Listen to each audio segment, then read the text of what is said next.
Yuk, silakan. Materinya dikirim ke saya atau belum ya? Oh, oke. Sip. Silakan.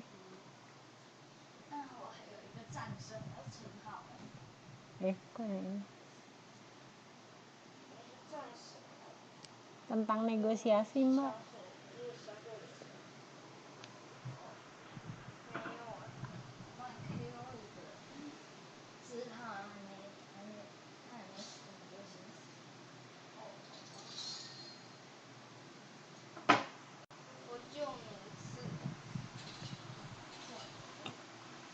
Yes. Sudah terlihat. Ya.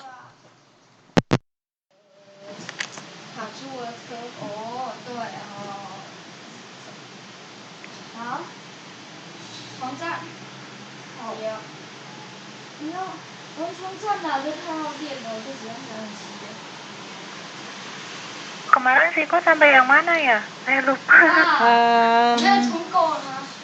Coba turun ke bawah lagi deh, Mbak.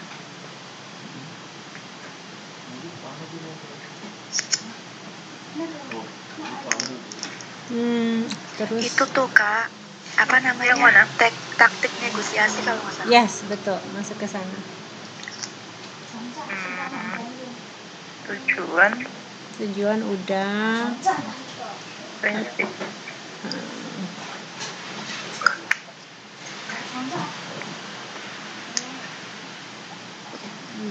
Ini bukan?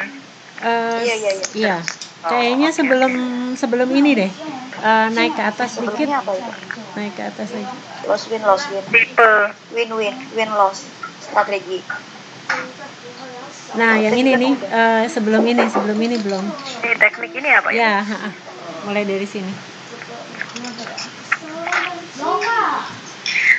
Teknik negosiasi. Menurut Sweganda dan Ardianto 2009-126. 1. Teknik mengulur waktu push pull. 2.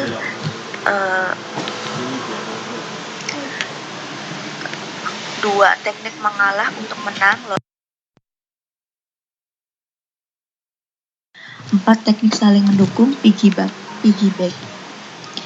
Teknik mengulur waktu push pull yaitu sangat penting dipergunakan oleh para pelaku pemula, di mana negosiator memperhatikan adversari mengulur dan kemudian diarahkan perhatiannya agar memihak kepada negosiator menarik. Jadi teknik tarik ulur menarik gitu. Push pull. Bantu Kak Aisyah.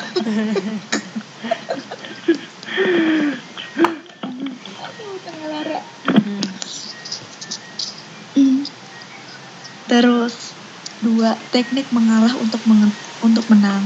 Loss win yaitu negosiator mengorbankan butir-butir masalah yang lemah dan mempertahankan yang kuat. Bobot butir masalah masing-masing pihak berbeda menurut kebutuhannya. Kemungkinan butir yang dikorbankan oleh negosiator mempunyai bobot yang lebih bagi adversari, sehingga pada akhir negosiasi hasilnya adalah sama-sama menang, win-win. Terus teknik membagi perbedaan. Teknik mengalah untuk menang, bukannya loss win. Tapi ini hasil akhirnya. Iya, hasil akhirnya tuh sama-sama menang. Lalu teknik membagi perbedaan, split the difference, yaitu teknik penyelesaian negosiasi dengan membagi hasil perbedaan antara negosiator dengan adversari. Teknik ini hanya berlaku untuk perundingan harga. Contoh kasus, negosiator menawarkan harga 100 juta, lalu adversari menawar harga dengan 90 juta. Gitu. Terus teknik saling mendukung, piggyback. Istilah piggyback yaitu menyelesaikan satu butir masalah negosiasi untuk memenangkan butir-butir masalah berikutnya. Teknik ini biasanya dipergunakan pada pertengahan proses negosiasi dan sebaiknya tidak dipergunakan berturut-turut dalam satu proses karena teknik ini akan mudah dibaca. Syarat utama penerapan teknik ini adalah harus tahu persis mana butir masalah negosiasi yang penting. Terus lanjut. Next.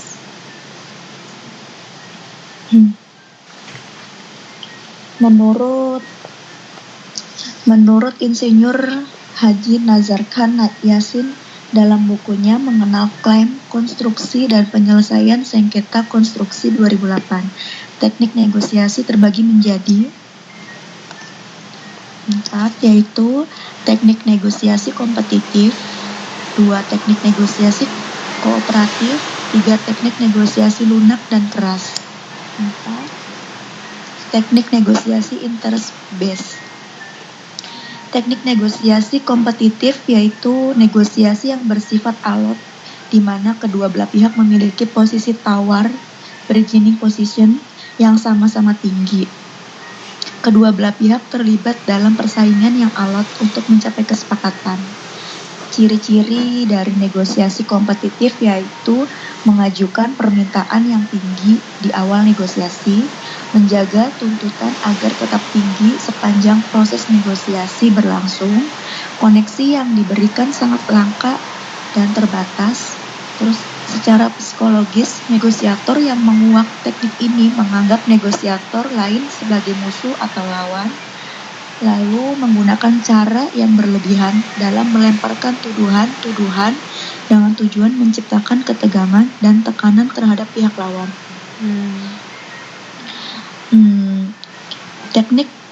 Digunakan teknik negosiasi kompetitif untuk meminimalisir risiko terjadinya kerugian.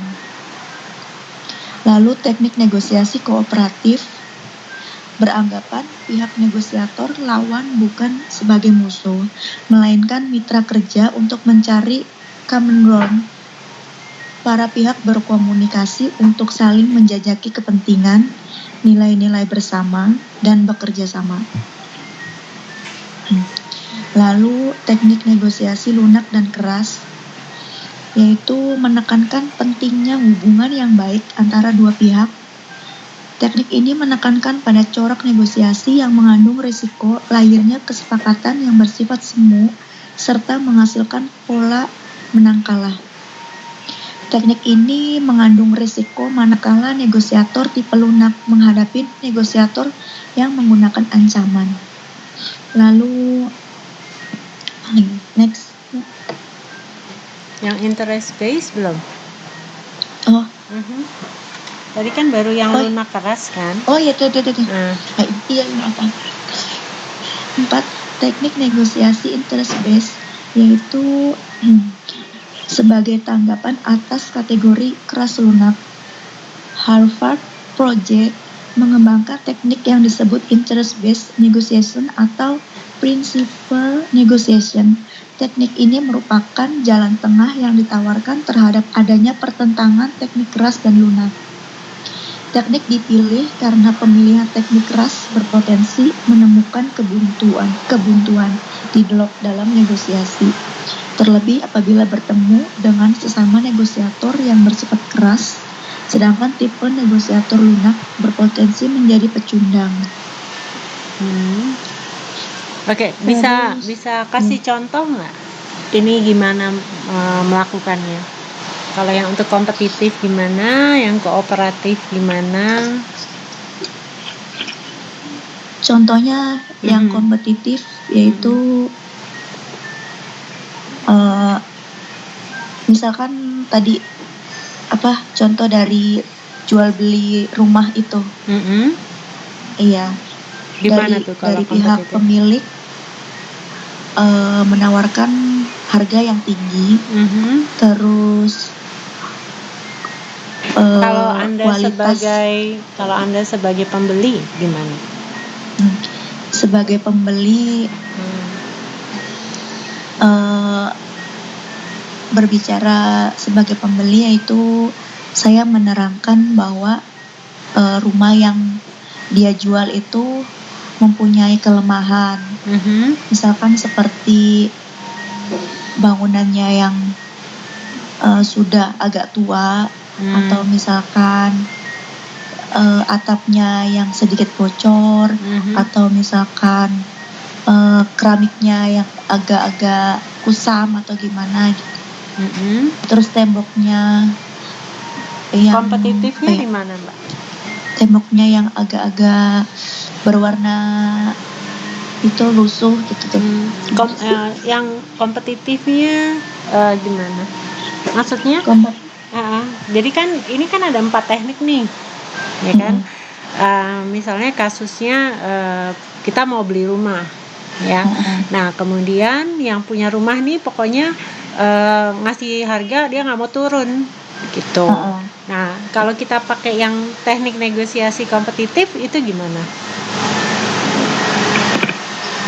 Jadi kalau yang kooperatif gimana, kompetitif gimana, lunak keras gimana, interest based gimana?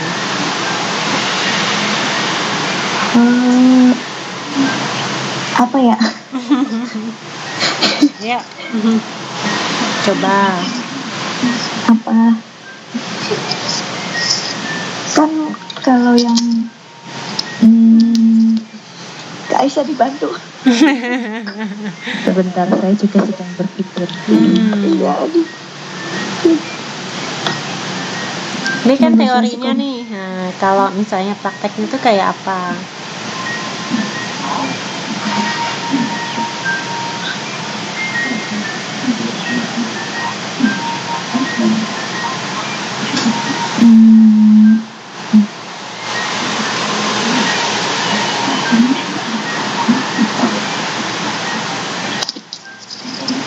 Apa ya?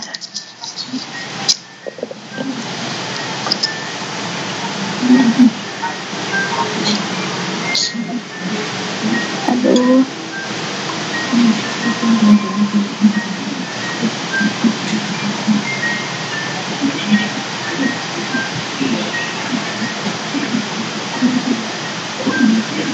Iya.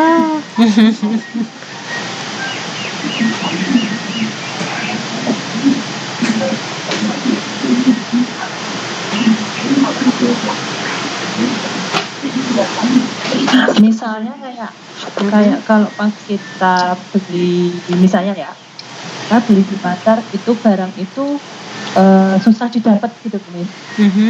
Terus si penjual kan biasanya dia akan menjual dulu. Ya, pakai kasus yang ini aja, Mbak. Kita mau beli rumah. Yang mana? Yang beli rumah.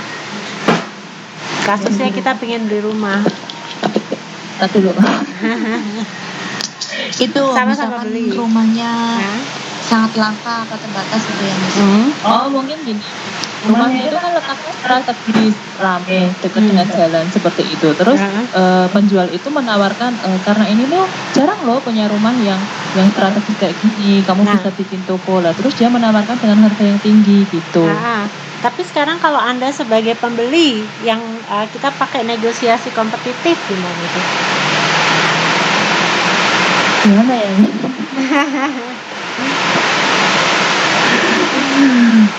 Gimana ya? Jadi kalau contohnya kita beli rumah.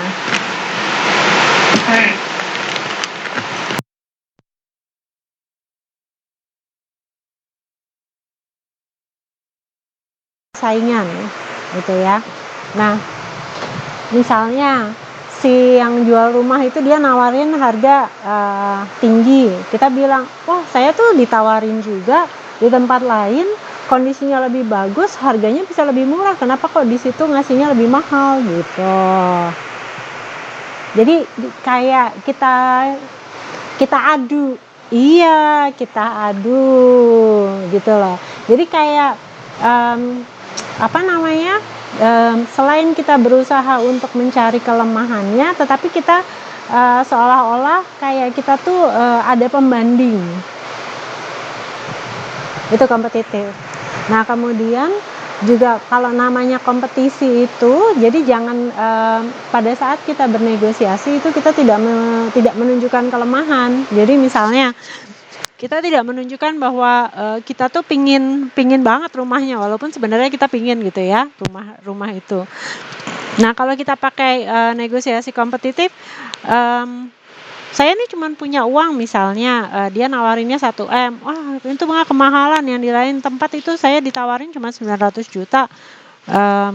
Udahlah, biar saya cuman punya uang, cuman ada 900 juta nih, mau atau enggak gitu. Jadi seolah-olah kita tuh menantang orang yang kita ajak bernegosiasi. Oke, paham nggak yang kompetitif? Nah kemudian yang kedua, kalau kooperatif gimana?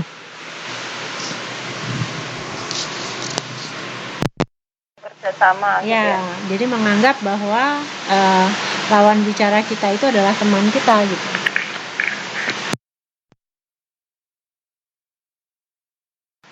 Gimana caranya? Miss, maaf boleh nanya nggak Miss? Ya boleh. Halo Miss. Boleh, kenapa?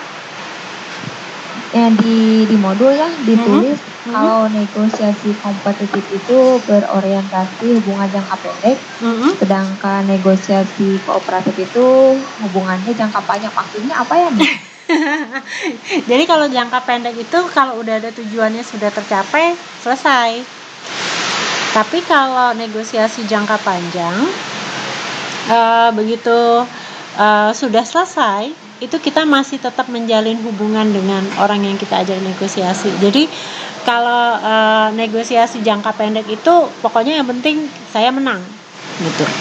Tapi kalau yang kooperatif itu tadi yang dibilang bahwa harus ada win-win solution, karena semuanya dimenangkan sehingga hubungan yang sudah terjalin itu bisa lebih panjang. Paham nggak maksudnya? Ya, Miss, paham. Oh, jadi mungkin gini kali ya, Mi. Kita habis beli rumah nih. Terus karena udah tercapai nih, iya besok lagi kalau ada rumah yang murah kasih tahu ya. Gitu-gitu apa gimana sih, Mi?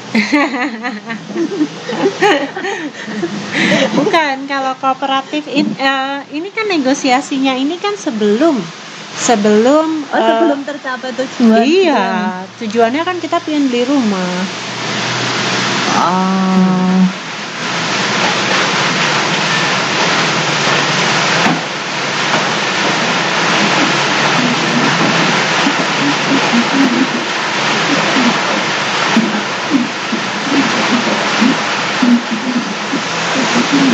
Jadi kalau kooperatif gimana?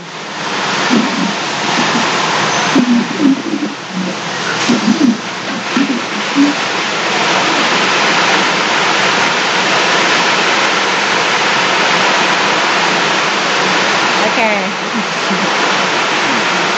Ceko kemana Ceko? hadir. Kenapa ada suster?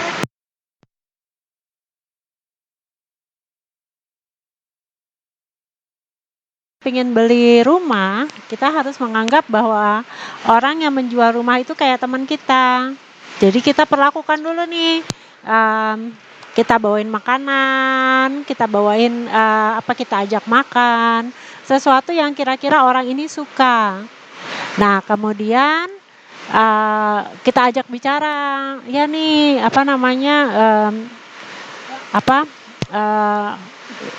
kasihnya tuh jangan terlalu tinggi dong kan. Jadi pada saat gayanya aja sih yang dirubah. Kalau kompetitif itu gayanya kayak kita saling menyerang gitu ya. Kalau kooperatif itu dicari titik temunya atau titik lemahnya sehingga akhirnya orang itu mau untuk menjual rumahnya ke kita. Itu kooperatif. Jadi misalnya nih kita mau beli rumah, terus kita bilang ya udahlah dikasih ke saya aja gitu tuh. Kemudian orangnya bilang kalau misalnya situ nggak mau, masih banyak kok yang mau gitu. Terus kita tidak berhenti sampai di situ gitu. Terus tapi kan kalau saya yang beli nih, nanti saya pasti akan merawat rumah ini. Kalau misalnya situ nanti kapan-kapan mau datang boleh kok. Kalau misalnya kangen dengan rumahnya, paham nggak? Mm.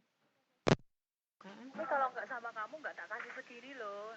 Iya, itu bisa juga kan. Nah, tapi kan sekarang kalau misalnya kita yang mau beli, masa kita mau menyerah dengan yang Nggak seperti kedengeran itu? Miss suaranya. Iya, sebentar.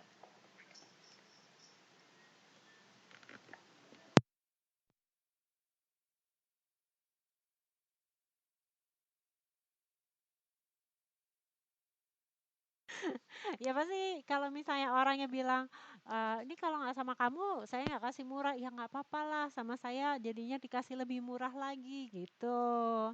Jadi kita anggap bahwa orang yang kita ajak bicara itu adalah teman kita yang bisa diajak untuk kerjasama. Paham ya? Itu kalau kooperatif. Nah, nah sekarang kalau yang lunak keras gimana tuh?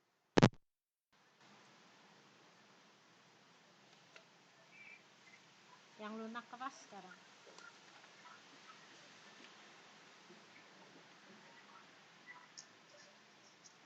Kalau negosiasi lunak keras tuh kayak diancam dulu gitu nggak sih Miss?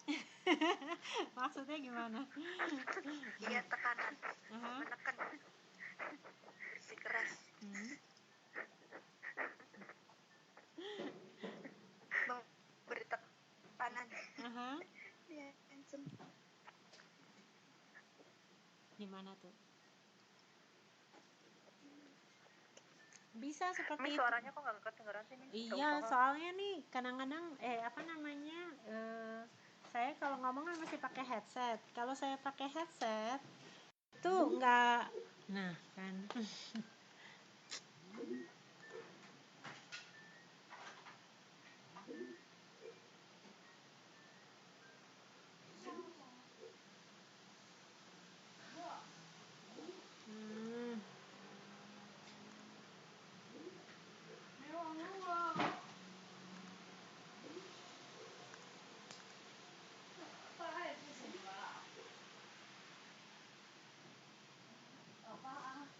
Aduh, maaf hilang. Ini kalau misalnya saya apa namanya pakai headset, suaranya kagak kedengeran, nggak bisa direkam.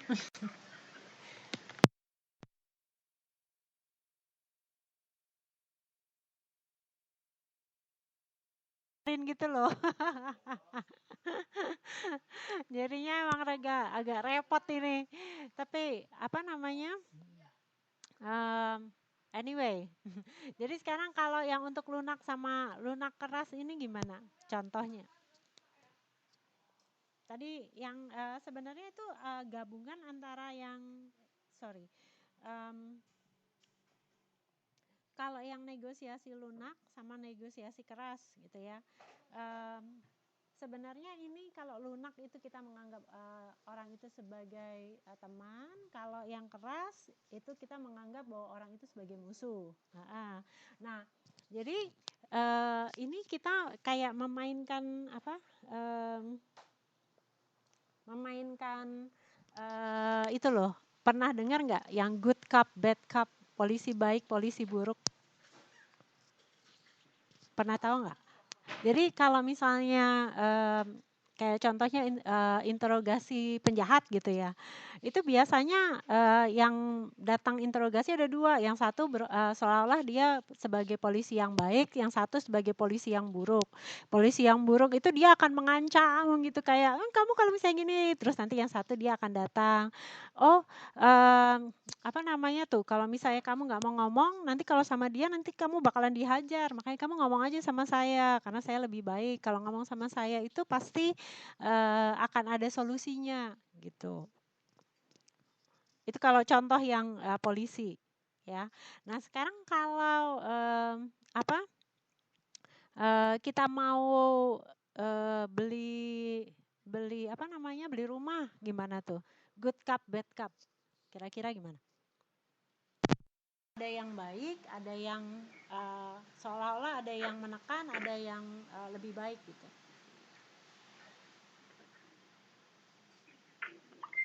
Kira-kira bisa kasih contoh nggak?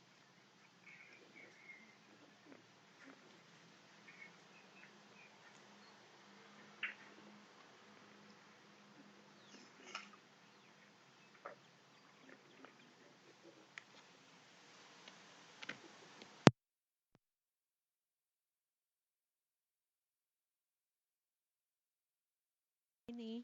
Jadi kayak apa namanya? Misalnya datang kita pengen beli rumah gitu. Kita datang yang satu jadi suaminya, yang satu jadi istrinya gitu. Terus nanti misalnya nih lagi nawar gitu. Terus nanti suaminya bilang, kamu tuh gitu aja nggak bisa nawar gini. Jadi seolah-olah dia marahin istrinya karena nggak dikasih harga lebih murah gitu. Sehingga terus istrinya bilang, ayolah tolongin saya nih, saya udah dimarahin sama suami saya nih, masa sih nggak dikasih gitu. Paham nggak? Jadi apa namanya, ini kayak taktik untuk kita bisa memenangkan apa, memenangkan apa tujuan kita. Kira-kira paham nggak teknik yang kayak gitu? Halo, halo, suara saya kedengeran nggak sih? Halo.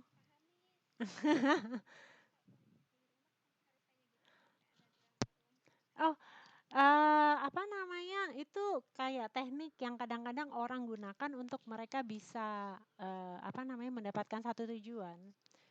Itu cuman kayak salah satu teknik aja, yang mana yang, cocok sama kita, nah itu yang digunakan. Kalau misalnya dianggap bahwa itu nggak cocok, ya jangan dipakai gitu. Tapi kalau misalnya itu dianggap cocok, ya itu dipakai. Paham nggak maksudnya? Heeh. Jadi itu kan salah satu contoh, mungkin ada cara-cara yang lain yang, bisa dipakai. Kan lewat media sosial saya ambil rumah ini nih, tapi nanti saya bantu viralin gitu kan, bisa lewat media sosial gitu tuh Miss. Bisa nggak kayak gitu? Diviralkan maksudnya Itu gimana? maksudnya teknik apa? Hah? Ya itu mungkin interest based, tapi kalau beli rumah nggak bisa lah diviralkan. Oh, maksudnya bukan, ya kan kayak kan sekarang kayak banyak kan di TikTok yang kalau misalkan ini nih rumah sekian kali sekian, terus dapatnya udah apa aja dengan harga sekian gitu loh. Kalau rumahnya cuma satu, gimana caranya bisa digituin? Oh, ya kan barangkali kan perumahan gitu saya pikir. Tapi kalau misalkan kalau rumahnya satu, ya beda konteks lagi. Kalaupun perumahan biasanya kan pasti ada ininya, apa tuh istilahnya, ada standar harga. Iya, mereka pasti nggak akan mau keluar dari standar harga kan. Iya. Oke, itu salah satu contoh yang negosiasi lunak dan keras. Nah, kalau yang interest based contohnya gimana?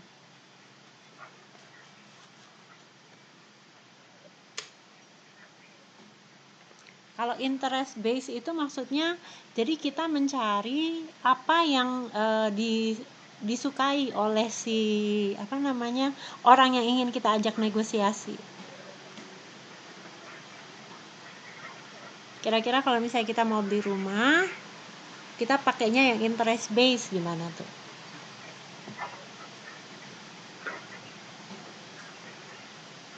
Oh, mungkin kayak gini kali ya, Miss.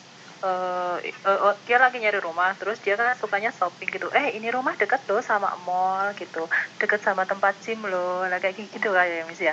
Itu kalau yang penjual. Kalau kita yang mau beli, Kalau ini kayaknya jagonya jualan, ini nggak jago beli ya.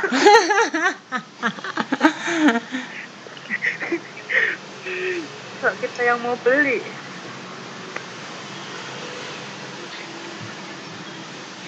gimana Miss kalau dari sisi pembelinya? Hah? Ayo coba.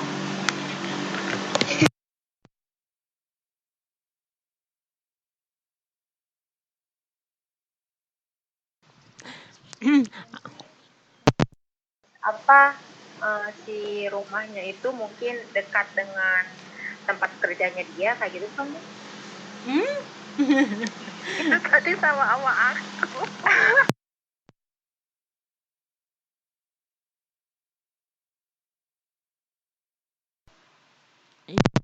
Sisi pembeli. Jadi contohnya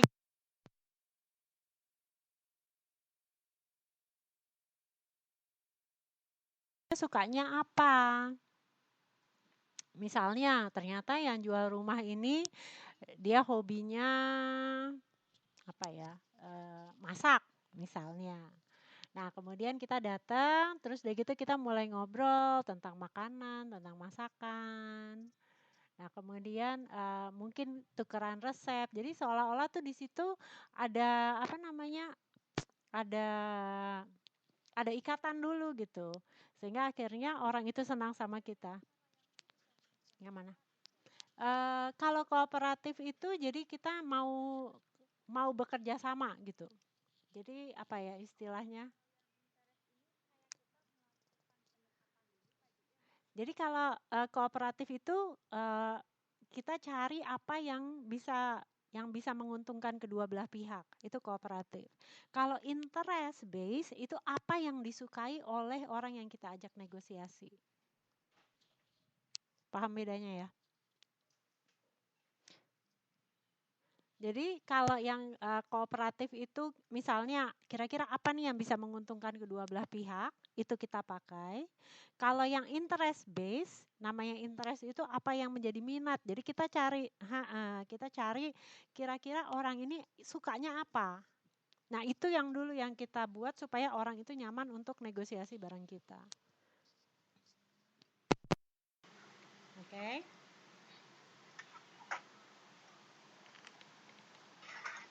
Yes, dari sini mungkin ada yang mau ditanyakan.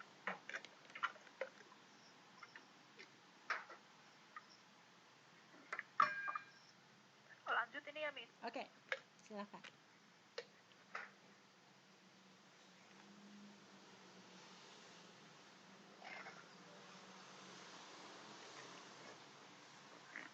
Siko mana? Iya.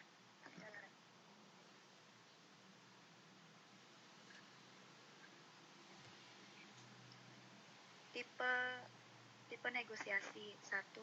Tipe persuasi atau bujukan. 2. Tipe kompromi. 3. Tipe posisional. Yaitu tipe persuasi mendorong dan berusaha untuk meyakinkan pihak lain untuk menerima hal-hal yang Anda ingin mereka terima. Tipe kompromi yang konstruktif atau membangun, artinya menyesuaikan posisi Anda sebagai tanggapan atas kurangnya keinginan pihak lain untuk menerima usulan Anda. Terus 3, tipe posisional, di mana salah satu pihak dengan kerasnya mempertahankan suatu rangkaian posisi dan menolak untuk berkompromi atau menyesuaikan diri sebagai tanggapan atas suatu argumentasi atau ajakan yang persuasif. Oke, itu jadi udah lebih jelas ya. Ini dari 3 tipe negosiasi ini bisa diterapkan ke taktik yang tadi kita Enggak kedengeran, Miss, suaranya. Suaranya kecil, Miss.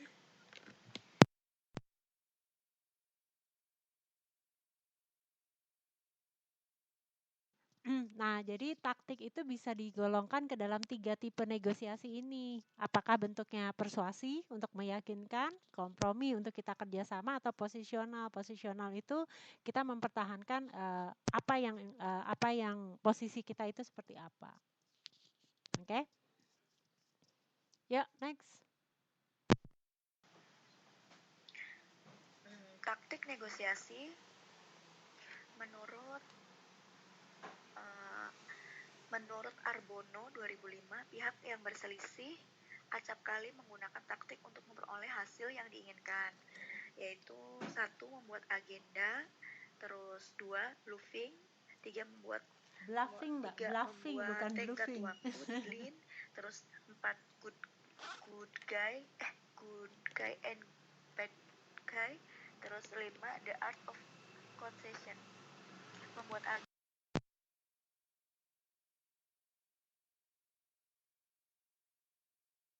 pihak yang berselisih setiap masalah yang ada secara berurutan dan mendorong mereka untuk mencapai kesepakatan atas keseluruhan paket perundingan. Terus bluffing yaitu digunakan para negosiator bertujuan mengelabui lawan berundingnya dengan membuat distorsi kenyataan yang ada dan membangun suatu gambaran yang tidak benar. Terus 3. Membuat tenggat waktu, deadline, yaitu digunakan bila salah satu pihak yang berunding ingin mempercepat penyelesaian proses perundingan dengan cara memberikan tenggat waktu kepada lawannya untuk segera mengambil keputusan. Terus good guy and bad guy digunakan untuk menciptakan tokoh jahat dan baik pada salah satu pihak yang berunding. Tokoh jahat berfungsi untuk menekan pihak lawan sehingga pandangan-pandangannya selalu ditentang oleh pihak lawan, sedangkan tokoh baik menjadi yang dihormati oleh pihak lawannya karena kebaikannya. Terus 5, the art of concession, yaitu selalu meminta konsesi dari lawan berunding atas setiap permintaan pihak lawan berunding yang akan dipenuhi. Terus 6, intimidasi, yaitu digunakan bila salah satu pihak membuat ancaman kepada lawan berundingnya agar menerima penawaran yang ada dan menekankan konsekuensi yang akan diterima bila tawaran ditolak.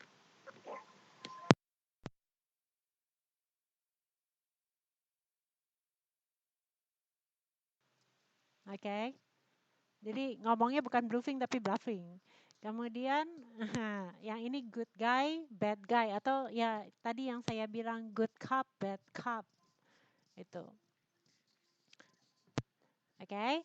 Nah, sekarang ini kan taktiknya ya. Taktik sama teknik itu sebenarnya hampir sama, ya.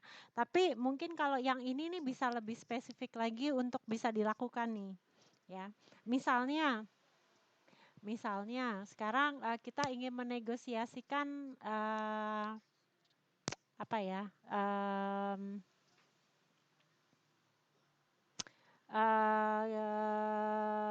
Kesepakatan kerjasama apa ya? Apa ya yang bisa dinegosiasikan? Oke, kalau misalnya Anda pingin beli perusahaan deh, jadi atau pingin beli bisnis franchise. Oke, dan ini ceritanya kita lagi mau negosiasi, kita pengen beli bisnis franchise. Nah, kalau misalnya sekarang kita pakai taktik negosiasi ini, kira-kira gimana nih? Kalau membuat agenda, contohnya gimana? Kalau bluffing, contohnya gimana?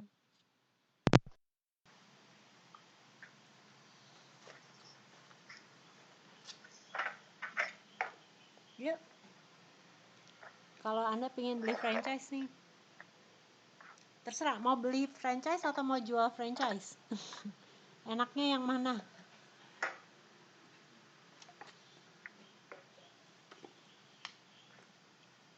Mungkin maksudnya kalau membuat agenda itu mengulangi negosiasi lagi gitu nggak sih, Miss?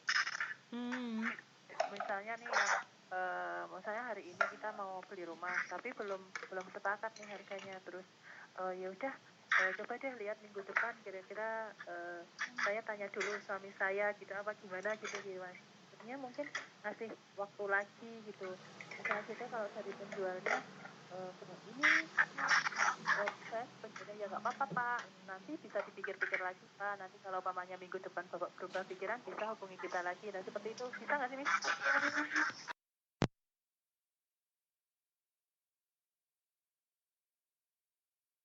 Bisa. Tapi kalau membuat agenda belum.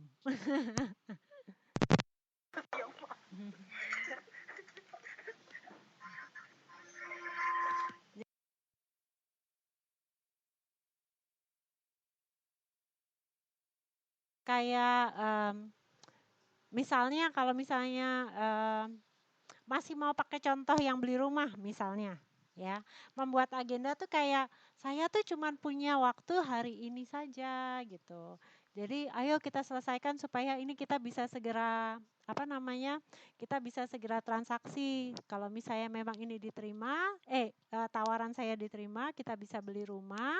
Habis ini kita bisa langsung nih pergi ke notaris. Nanti habis dari kita ke notaris, jadi kita kayak membuat urutan apa yang akan dilakukan selanjutnya dan diarahkan supaya orang itu tuh mau mengikuti alur yang sudah kita jalankan atau yang sudah kita rencanakan. Oke. Kalau bluffing gimana tuh?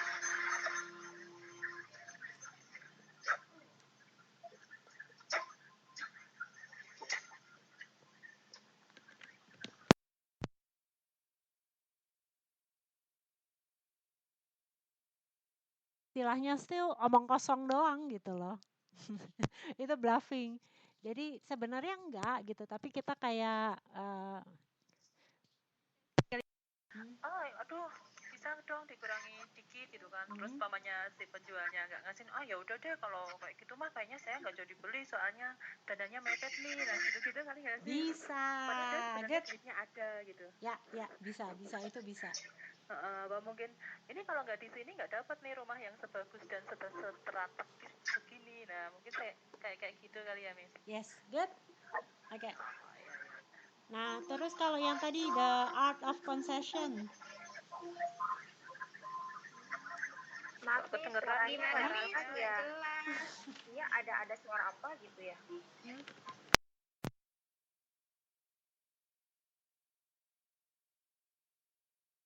Ngomong nanti tolong di unmute ya. Nah, oke. Silakan untuk yang bicara coba tolong di unmute. Unmute. Yang lain jadi ini yang nanti di unmute cuman yang ngomong doang. Mic-nya dinyalain maksudnya unmute itu. Yuk, yang ngomong tadi siapa? Tolong dinyalain mic-nya lagi, soalnya tadi saya mute semua. Oke. Ya, oke. Nah, sekarang yang untuk di art of concession. Contohnya apa tuh?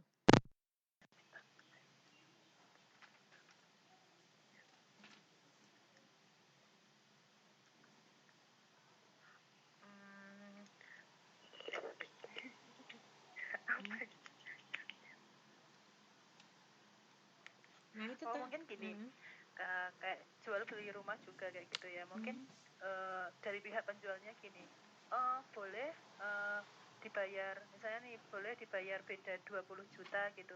Asalkan dibayarnya jangan sampai hari Minggu, Pak. Nah, seperti itu gitu bisa nggak sih? Boleh, yes, bisa. Bisa ya? Bisa. Good. Oke, yang terakhir intimidasi. Intimidasi tadi. Intimidasi. Oh ya, kalau yang dicontoh sih kelihatan ini sih ya Miss, kayak yang itu kalau karyawan minta naik gaji terus kalau kita nggak dinaikin gaji kita mau demo nih Pak, lah kayak gitu. Tapi kalau jual beli rumah apa nih kira-kira? Masa kita mau diintimidasi? Kalau mau jual beli rumah ini gimana? Kayaknya nggak masuk deh Miss. Yes, oke, bolehlah pakai yang itu. Oke, terus next slide. Terus persiapan negosiasi. Yang pertama, menetapkan bahwa keputusan yang diambil sejalan dengan kepentingan ekonomi organisasi atau lembaga bisnis. Mengeliminasi atau meminimalkan resiko pengambilan keputusan yang terburu-buru yang diambil berdasarkan kesepakatan. Yang ketiga, memastikan pihak-pihak yang terlibat memperoleh informasi mengenai perkembangan dan penting mendapatkan dukungan dari mereka atas posisi organisasi atau lembaga bisnis. Oh, beda lagi nih. Sampai sini. Oke, next. Hal-hal yang harus diperhatikan oleh seseorang ketika dalam melakukan negosiasi. Yang pertama, aspek komunikasi verbal.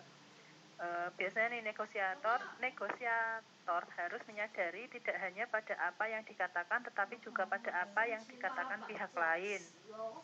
Kemudian aspek komunikasi nonverbal. Nonverbal itu biasanya pada gerak tubuh, terus isyarat-isyarat seperti kontak mata, gerakan senyuman, tertawa, gerakan tangan, yang biasanya juga mengikuti ketika kita melakukan negosiasi seperti itu. Kemudian ketiga, keterampilan mendengar. Jadi harus bisa memahami sinyal yang tersembunyi di balik ungkapan dan mampu berkonsentrasi apa yang dikatakan orang. Sinyal dapat berbentuk pesan-pesan verbal dan non-verbal yang cenderung bisa berbeda dan bertentangan dengan apa yang dikatakan orang bersangkutan. Kemudian kepekaan, sebentar Miss, terhadap budaya dan gender dalam mengatasi konflik sangat penting, baik budaya dalam hal bahasa, cara berbicara, pengambilan keputusan, maupun tentang jenis busana dan makanan. Oke, good. Next. Nah, ini saya juga bingung yang ini, Miss. Sumpah. Ketika negosiasi atau negotiation triangle. Ini juga saya butuh dijelaskan kalau masalah ini. Saya nggak tahu. Segitiga negosiasi itu ada 3 ya, yaitu yang pertama hit, hurt, dan hand. Hit yaitu metode bukan atau hit, teknik. Head itu kepala. Head yaitu metode atau teknik-teknik yang Anda gunakan dalam melakukan negosiasi. Kemudian yang hurt yaitu karakter atau apa yang ada di dalam Anda yang menjadi dasar dalam Anda melakukan negosiasi. Yang hand yaitu kebiasaan-kebiasaan dan perilaku Anda dalam melakukan negosiasi yang semakin menunjukkan jam terbang Anda menuju keunggulan atau keahlian dalam negosiasi. Ya, jadi maksudnya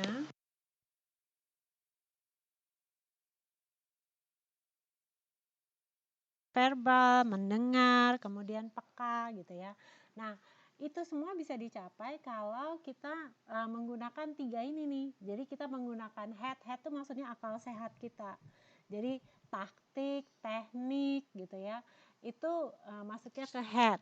Nah, kemudian menggunakan hati kita, heart itu ya. Jadi supaya kita tuh bisa lebih peka, kemudian kita bisa kayak membaca nih kira-kira orang ini tuh yang kita ajak bicara itu paham atau enggak, kemudian kira-kira akan setuju atau tidak gitu ya. Nah, kemudian hands itu maksudnya kebiasaan gitu. Jadi perilakunya. Atau bisa juga istilahnya seorang negosiator itu akan dia semakin mahir kalau dia itu terus-terusan berlatih atau sering melakukan negosiasi. Maka itu akan menjadi perilaku dia atau kebiasaan dia untuk dia bisa melakukan negosiasi. Nah, supaya gampang makanya dia disingkatnya itu triangle ini, head, hands, dan heart. Jadi menggunakan hati, menggunakan akal pikiran atau akal sehat, dan kemudian menggunakan hands atau bertindak gitu. Jadi itu sebenarnya tentang 3 hal itu yang nggak bisa dipisahkan supaya kita menjadi seorang negosiator yang baik. Oke, dari situ kira-kira menjelaskan Mbak Nur? Sip. Iya, Miss. Nah, sekarang tinggal dilanjutkan. Siasat negosiasi. Sebentar. Kok lucu ya di sini diulang-ulang terus ya? Iya ya, Miss. Saya tuh cuma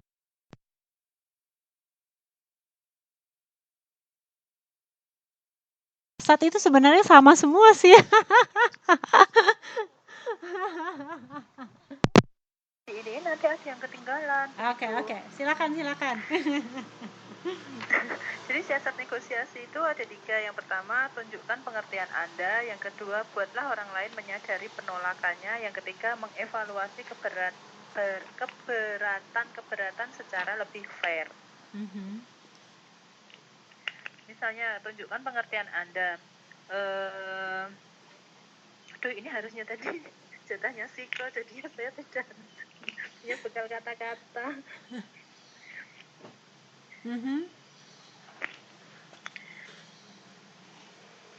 Kalau di modul gini ya, Miss, kebanyakan biasanya merasa direndahkan saat Anda mengatakan Anda terlalu emosional. Reaksi yang muncul itu berupa penolakan terhadap cara pandang. Kemudian cara terbaik untuk mengatasi hal ini yaitu dengan menunjukkan simpati.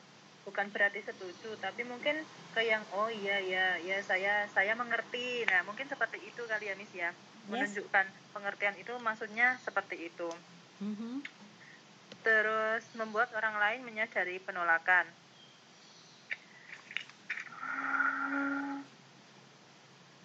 Apa ini?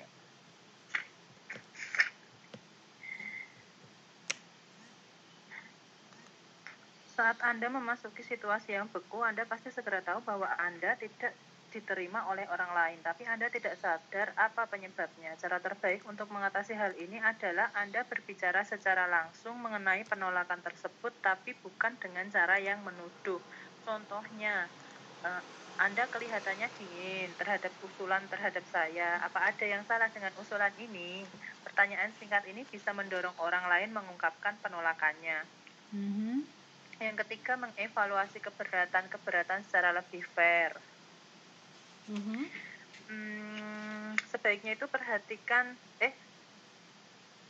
Sebaiknya jangan hanya memperhatikan perkataan yang Anda ulang-ulang, tetapi juga lebih fokus pada apa yang dikatakan dan ekspresi perasaan orang lain. Jadi bisa membuat orang lain lebih terbuka dan Anda sendiri bisa memahami alasan penolakannya. Oke. Terus selanjutnya, ini banyak banget. Disingkat aja, Mbak. Bisa nggak? Itu karakteristik gaya negosiasi itu ada 3, yaitu bargaining, kompromi, dan win-win. Dari yang bargaining, tawar-menawar, yaitu berorientasi untuk mengendalikan orang lain. Kemudian keberhasilan pihak lain itu dipandang sebagai kekalahan pihak lain. Kemudian argumen mengarah kepada polarisasi, masing-masing pihak hanya memandang persoalan dari sudut pandangnya sendiri. Kemudian pendekatan jangka pendek hanya terfokus secara langsung pada persoalan dan hanya diupayakan kepada penyelesaian persoalan. Miss, saya boleh nanya, polarisasi itu maksudnya apa, Miss? Polarisasi itu kayak apa namanya?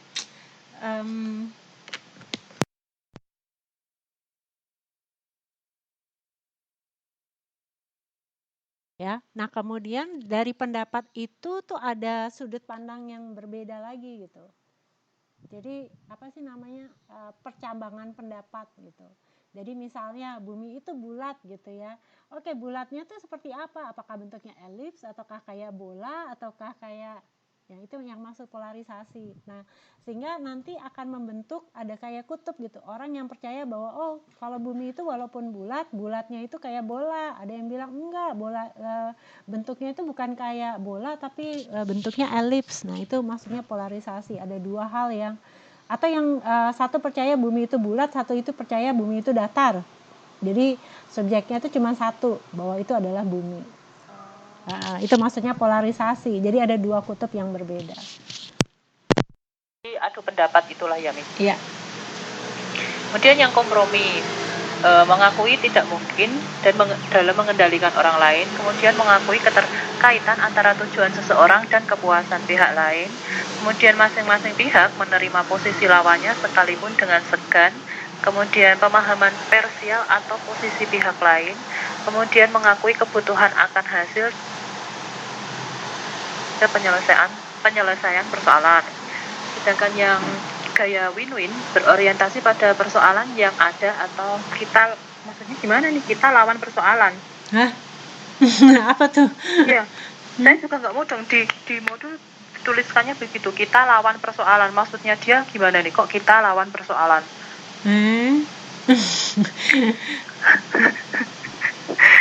Kemudian yang kedua, keuntungan bersama dipandang dapat dicapai.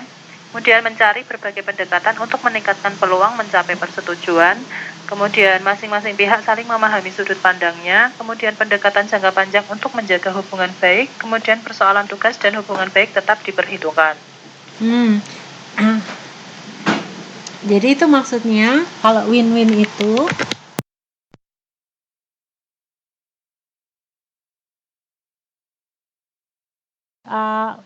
maksudnya itu apapun masalahnya, kedua pihak itu harus menang gitu. Jadi kedua pihak itu harus apa namanya? Yes, betul. Maksudnya itu. Mungkin ada yang dirugikan, tapi ada mungkin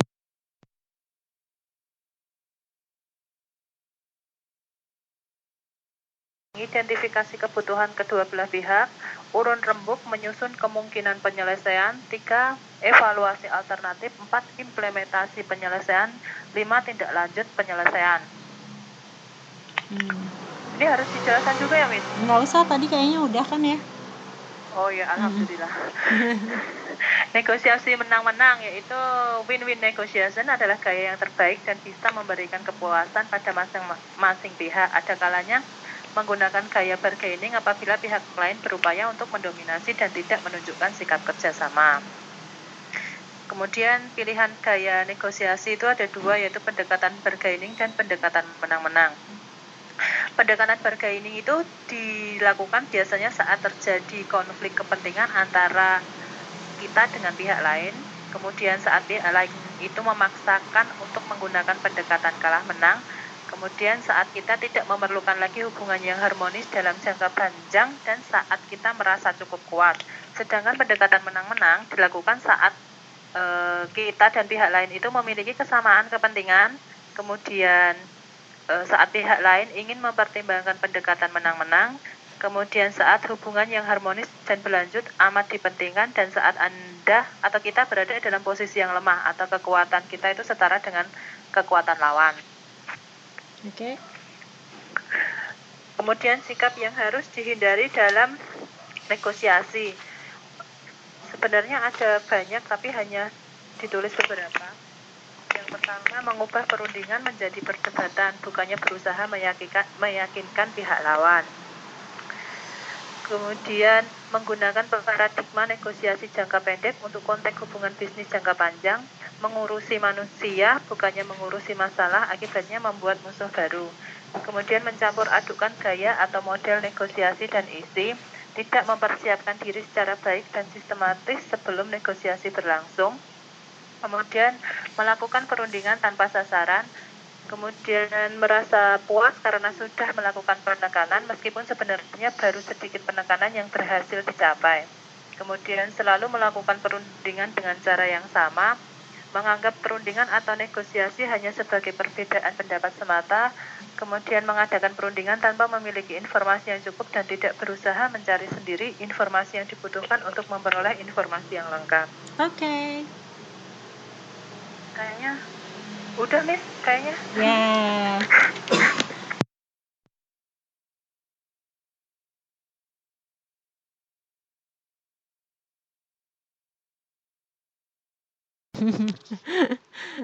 Ini paling banyak ini materinya.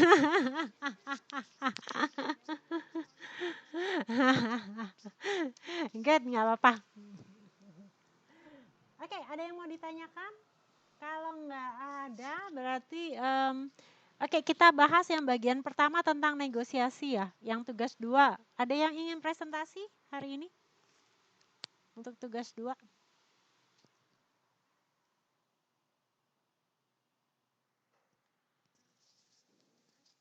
Aha.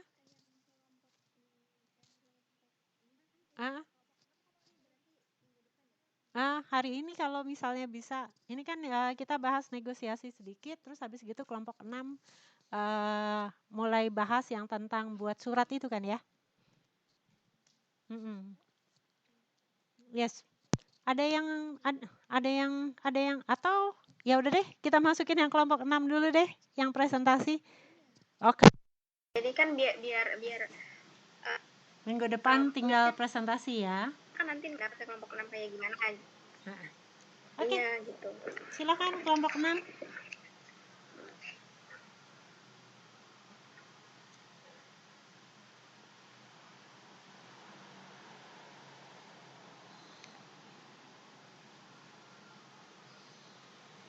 Kelompok 6 siapa sih?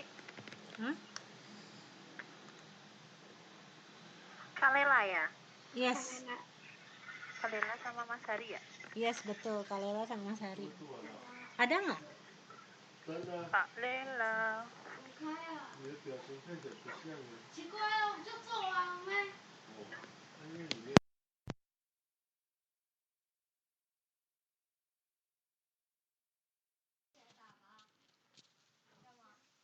Mbak Lela sama Mas Hari Imawan. Di manakah? Mas Hari Imawan ini ada nggak? Hah? Iya ada, tapi kok nggak ada suaranya?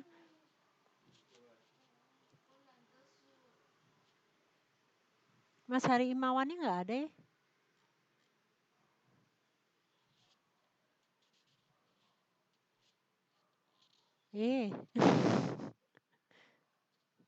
Kumaha eta?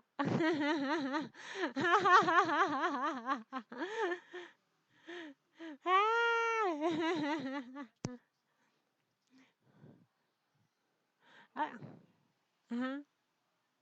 Oke, apa namanya, mungkin, sambil sambil menunggu, mmm, apa namanya, kelompok 6 untuk presentasi, kita langsung bahas saja untuk tugas 2. Ini tugas 2 kok belum, apa namanya, saya belum terima ya? Hah? Yang, ini kan tugasnya tugas individu ya? Heeh, tugas 2 itu kan tugas individu. Sebentar ya, soalnya kok saya tuh terimanya baru sebentar. Hayah. Mhm.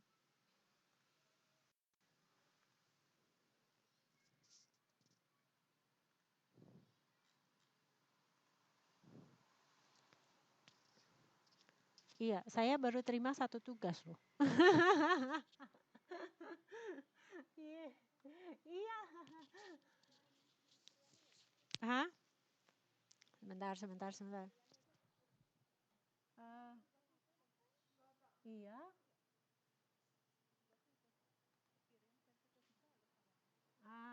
Sebentar. Yes. Ini soalnya ya WhatsApp-nya nggak dikasih nama. Saya gimana coba? Gimana saya tahu? Padahal ini saya pesan WhatsApp-nya banyaknya pakai banyak, pakai banget. Aduh.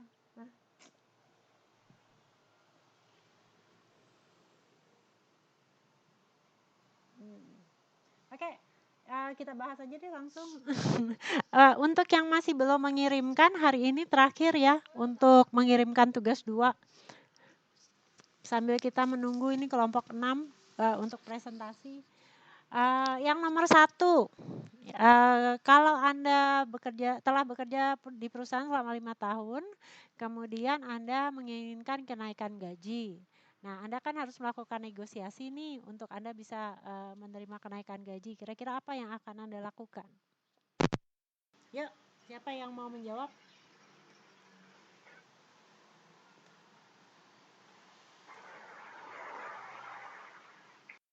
Saya deh, Miss. Yuk, silakan Mbak Lita.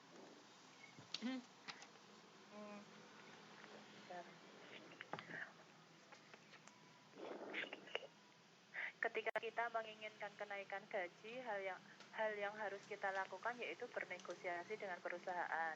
Akan tetapi cara negosiasi yang dilakukan pun harus benar, karena jika salah langkah maka akan mempengaruhi karir serta hubungan dengan perusahaan. Untuk itu sebelum bernegosiasi dalam meminta kenaikan gaji, maka yang harus dilakukan yang pertama, melakukan penelitian atau riset terlebih dahulu tentang harga dari posisi pekerjaan kita saat ini. Kita bisa mencari tahu dari kolega, kemudian dari rekan kerja, dari perekrut, untuk melihat berapa tinggi nilai pasar yang sesuai dengan pekerjaan dan pengalaman kita. Kemudian memberikan tawaran kepada perusahaan. Setelah melakukan riset tentang besarnya nilai gaji yang sesuai dengan pekerjaan, kita bisa melakukan penawaran kepada perusahaan tentang apa aja yang akan kita lakukan nantinya agar dapat membantu bisnis perusahaan menjadi lebih baik dan tentunya memberikan keuntungan bagi perusahaan. Kemudian yang terakhir yaitu bernegosiasi untuk meminta kenaikan gaji dengan serius kepada atasan. Mungkin kenaikan gaji tidak akan terjadi dengan segera, tetapi dengan menunjukkan ambisi dan dapat mengarah ke percakapan yang berlanjut tentang langkah-langkah yang diperlukan untuk mendapatkan kenaikan gaji.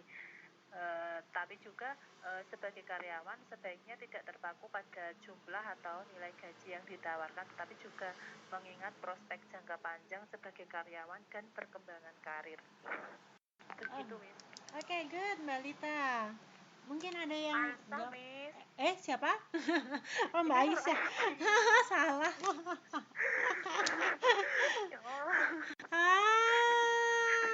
Salah, maaf. Saya bukan Lita, Miss.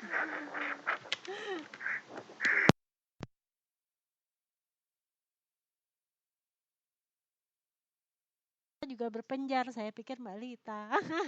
Sorry Mbak Asa. Oke, yang lain ada yang ingin menjawab? Ada yang ingin menjawab? Soalnya di sini kok namanya Mbak Nur ada 2 ya?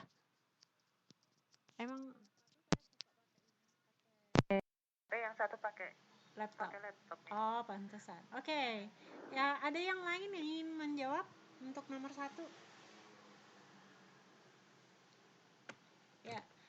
Tadi Mbak Aisyah menjabarkan urutannya, ya. Nah, mungkin ada yang lain jawabannya? Pasti jawabannya lain. Neni Suryani Bu coba. Iya, silakan Mbak Neni. Tips meminta kenaikan gaji pada perusahaan. 1, sudah berapa lama Anda bekerja? Misalnya udah 5 tahun kita. Jika sudah lebih 5 tahun, berarti Anda wajib memintakan kenaikan gaji. Karena dalam waktu tersebut semua kualitas dan kinerja Anda tentu sudah bisa dinilai oleh atasan dan perusahaan di tempat Anda bekerja. Kedua, mencari momen yang tepat. Misalnya udah kita habis mengerjain apa, terus kita berhasil, terus itu momen, berarti Anda itu job seeker, udah bisa berhasil memecahkan udah berhasil gitu, ya di momen yang tepat gitu. Terus jangan membicarakan kenaikan gaji di saat kondisi sedang memburu, carilah waktu yang tepat. Misalnya Anda menyelesaikan tugas dengan cepat dan baik, Anda boleh meminta kenaikan gaji. 3, cari tahu berapa besar rata-rata kenaikan gajinya. 4, lakukan penelitian kecil dan cari tahu standar gaji untuk pekerjaan Anda. 5, lebih dekatlah dengan atasan. 6, merangkum prestasi yang didapat. 7, alasan Anda mendapat tawaran bekerja. Alasan presiden. Suaranya kok hilang-hilang Mbak Neni? Terakhirnya gimana Mbak? Mencari momen yang tepat gitu. Oke, good. Terus cari tahu berapa besar rata-rata kenaikan gajinya. Lakukan penelitian kecil dari pekerjaan Anda. 5, lebih dekatlah dengan atasan. Oke. 6, merangkum prestasi yang didapat. Alas presiden karena mendapat tawaran bekerja. Intinya gitu, Mas. Oke, good. Terima kasih Mbak Neni. Ada yang lain?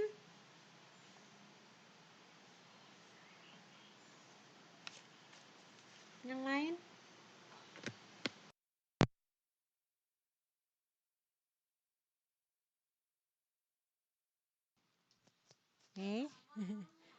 Nggak ada. Oke, kita masuk yang ke nomor 2. Sebagai seorang fresh graduate, Anda melamar pekerjaan di perusahaan dan Anda menginginkan gaji yang tinggi serta tunjangan.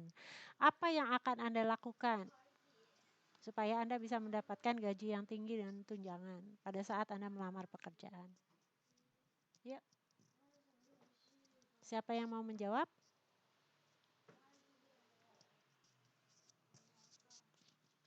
Ayo. Adik.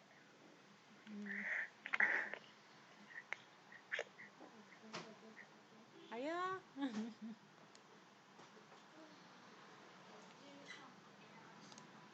Saya Bu. Ya, silakan Mbak Neni. Belajar ya Bu. Yes. Fresh graduate itu kayak kita baru lulus gitu ya. Yes, betul. Baru lulus ya, masih belum punya pengalaman. Secara istilah adalah seseorang yang baru lulus mendapatkan gelar akademik, diploma atau sarjana. Jadi fresh graduate mendapatkan gaji tinggi dan tunjangan. Pertama ya, ceritakan tentang passion dan tujuan dalam hidupmu. 2, menjual diri dengan kemampuan dan prestasi selama kuliah. Kita punya prestasi apa selama kuliah gitu, pengalaman apa yang didapat, gimana kita bisa berorganisasi, bisa menyelesaikan masalah, banyak. 3, mencari tahu kisaran gaji pekerja yang dilamar, mencari tahu kisaran UMK dan UMP di wilayah perusahaan tersebut. Menanyakan tunjangan perusahaan yang ada seperti asuransi, kesehatan, biaya makanan dan transportasi serta tunjangan lainnya.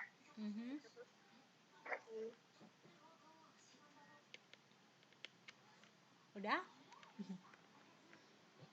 Ya, udah.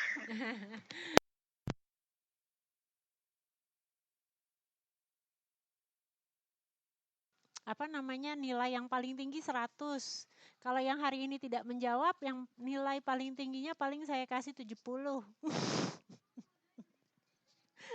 Ini kalau nggak ada yang mau menjawab gimana ini? Yang dapat nilai 100 cuma Mbak Nur sama Mbak Neni doang. Kenapa?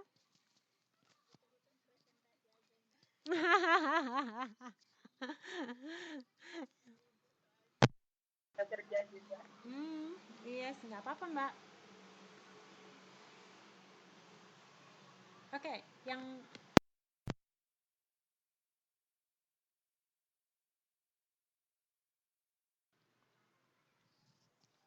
lain?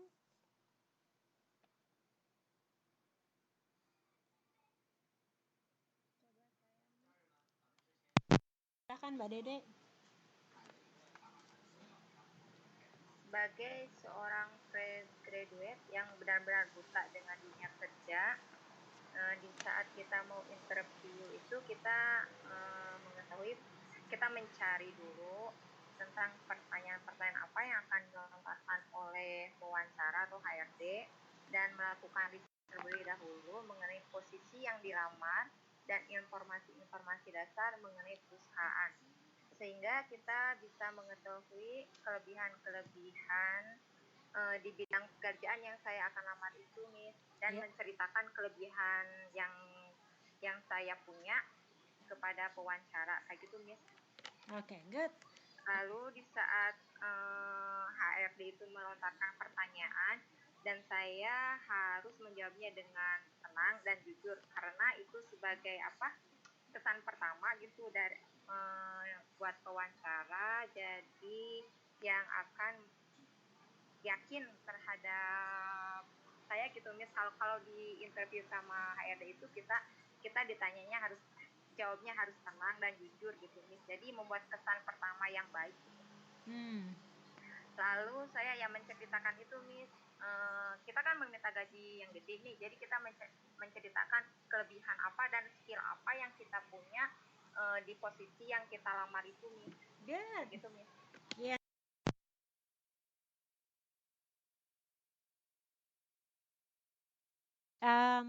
Pada saat kalau kita ingin melamar pekerjaan, ya, jangan kita berpikir yang pertama kali itu apa yang bisa saya tonjolkan, bukan di situ, ya. Tetapi kita harus lihat yang pertama posisi yang kita lamar itu apa, ya. Kemudian yang kedua kita harus lihat yang dibutuhkan oleh perusahaan pada saat itu tuh apa. Jadi kita harus tahu benar tuh perusahaan itu bergerak dalam bidang apa. Kemudian misalnya kita melamar sebagai humas gitu ya. Nah, public relation, PR. Nah, kita harus tahu biasanya kalau mereka itu melakukan press conference itu pakai medianya apa saja gitu ya. Nah, jadi kita harus mencari lebih banyak kira-kira apa yang dibutuhkan oleh perusahaan itu. Ya.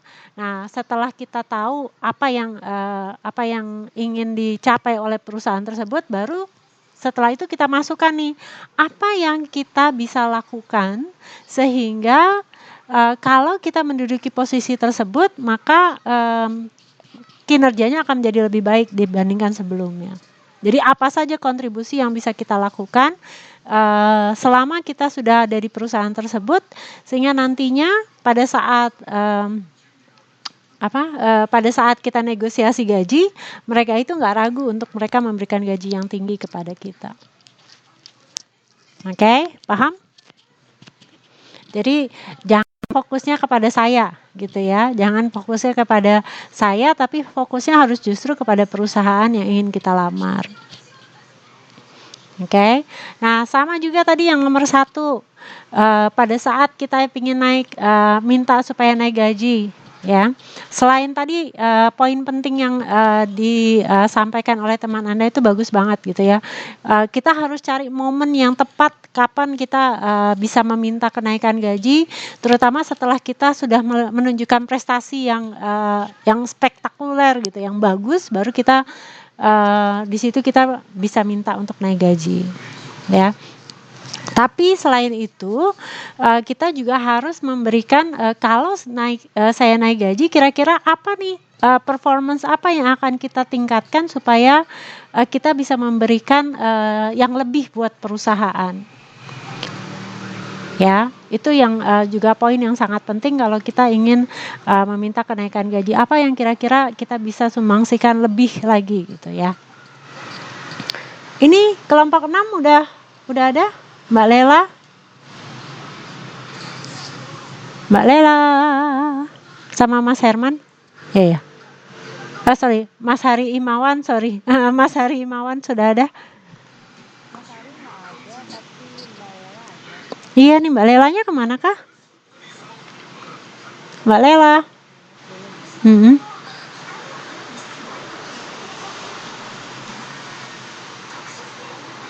Oke, kita masuk ke yang nomor 3 deh. Sebagai seorang public relation, apa yang akan Anda lakukan kalau perusahaan Anda melakukan kesalahan untuk produk yang dijual? Kira-kira apa yang akan Anda lakukan sebagai seorang public relation untuk memperbaiki keadaan pada saat perusahaan ternyata melakukan kesalahan untuk produk yang mereka jual? Siapa nih? Mbak Lita?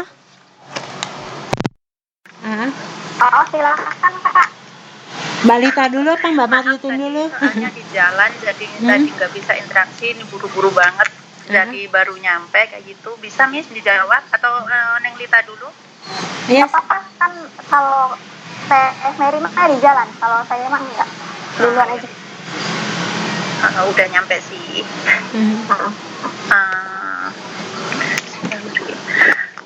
Krisis public relation saat perusahaan yang kita miliki, kita atau saya harus melakukan saat melakukan kesalahan dalam produk yang kita jual, kita akan melakukan perbaikan produk yang dianggap cacat oleh pelanggan yang sangat berpengaruh pada image dan reputasi perusahaan. Hal pertama yang harus saya lakukan begitu krisis public relation terjadi adalah mengakui kesalahan yang telah dilakukan perusahaan, tidak berdiam diri atau memberi respon yang lambat, karena hal tersebut akan membuat pelanggan semakin marah, lalu membentuk tim internal khusus untuk berhadapan dengan media, baik ranah offline maupun online. Tim inilah yang akan menganalisis keyword, artikel, dan percakapan di media sosial secara intens untuk mengetahui apa yang direspon publik terhadap masalah produk yang salah jual dan yang berdampak terhadap brand kita. Menunjuk seseorang untuk menjadi juru bicara perusahaan yang memadai betul kondisi apa yang terjadi sehingga dapat menghadapi berbagai tanggapan dan pertanyaan dengan baik. Lantas perencanaan khusus untuk media sosial, karena menggunakan media sosial merupakan pendekatan pada proaktif dan transparan dalam menanggapi komplain dan menjadi pihak yang terbuka dan jujur, mengakui bahwa sesuatu telah terjadi meskipun saat itu kita belum memiliki jawaban atau solusi yang tersedia. Jika kita atau saya mampu menangani dengan tepat, aktif menjangkau para pelanggan, membuat brand melihat membumi, meyakinkan ke pelanggan agar tidak lagi melakukan atau terjadi kesalahan penjualan produk dan segera segera menyelesaikan masalahnya. Dengan ini perusahaan kita akan keluar dari krisis tersebut dengan image yang jauh lebih baik. Kita akan berusaha memperlakukan pelanggan dengan baik, terutama pada situasi-situasi yang menantang. Maka perusahaan kita akan terus berjalan dalam waktu lama. Karena perusahaan kita telah menyusun rencana atau strategi untuk berjaga-jaga, maka saat perusahaan kita ada masalah, tidak perlu panik lagi. Begitu Miss kira-kira. Terima kasih. Oke. Yuk silakan Mbak Lita. Baik, terima kasih Teh Mary. Sama Neng Lita. Untuk mengerjakan amalan 3 ini saya mengambil contoh perusahaan ramyeon yang dituduh menggunakan komposit berbahaya di dalamnya, sehingga ada customer yang tidak cocok dengan produk makanannya. Jadi customer tersebut harus dilarikan ke rumah sakit dan akibat dari adanya pengakuan dari customer, perusahaan ramyeon atau XYZ ini gagal melakukan penjualan karena seluruh produk yang dijual di pasar harus ditarik kembali untuk dilakukan pemeriksaan terhadap ramyeon tersebut. Dan perusahaan harus membuktikan bahwa ramyeon tersebut mengandung komposisi yang memang digunakan untuk makanan. Maka langkah-langkah yang harus digunakan PR adalah sebagai berikut. Yang pertama, harus mengidentifikasi dengan dari 5W1H tentang kesalahan yang terjadi di lapangan, apakah kesalahan teknis atau kesengajaan. Misal kesalahan teknis bagaimana dan apa akibatnya. Terus harus disiapkan datanya sedetail mungkin dan penjelasan untuk bahan klarifikasi ke awak media. Lalu di mana lokasi perusahaan tempat terjadinya produksi merek dan barang, terus siapa korbannya ataupun kenapa, bisa mengajukan komplain kepada perusahaan seperti itu, kapan perusahaan menyadari dan melaporkan kejadian tersebut, terus bagaimana kasus ini akan ditangani serta mencatatnya secara detail. Yang kedua, dengan melakukan pendekatan dengan stakeholder terkait. Contohnya itu menemui dokter ahli gizi dan dokter yang menangani customer untuk meminta riwayat kesehatan dengan adanya kemungkinan alergi makanan misalnya. Menyiapkan data dengan lengkap dan valid untuk menjaga kredibilitas para stakeholder, terutama korban, dengan mendekati secara kekeluargaan dan menjelaskan hal-hal yang ditemukan di lapangan untuk membuat korban paham akan tindakannya. Terus mengklarifikasi. Setelah data dan bukti dikumpulkan, mungkin bisa dengan menggunakan awak media seperti jumpa pers untuk mengklarifikasi pernyataan dari pihak perusahaan dan menyampaikan keabsahan sumbernya dengan menghadirkan dan sebagai bentuk profesionalitas. Yang terus membuat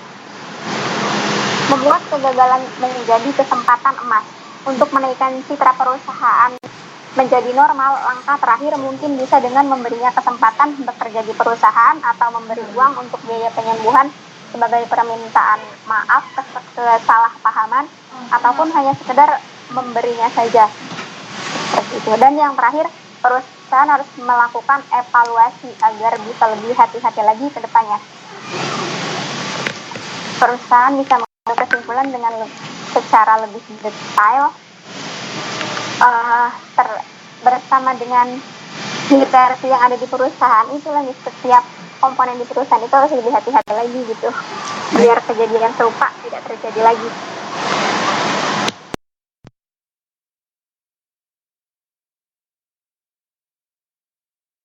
Yang mau saya sampaikan semuanya udah disampaikan Mbak Lita. Oke, good. Ini gimana nih Mbak Lela? Mbak Lelanya bisa dihubungin nggak ya?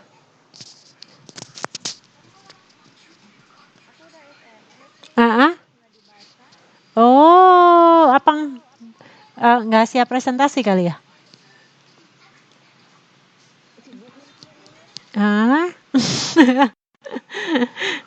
Ini dua-duanya sibuk atau gimana ya? Mas Harinya juga nggak muncul lagi. Ayo.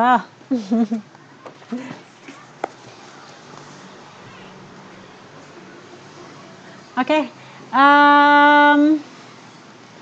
Yes, dari yang kasus negosiasi ini, ada yang lain lagi mungkin yang ingin menjawab nomor 3 atau nomor 1, nomor 2?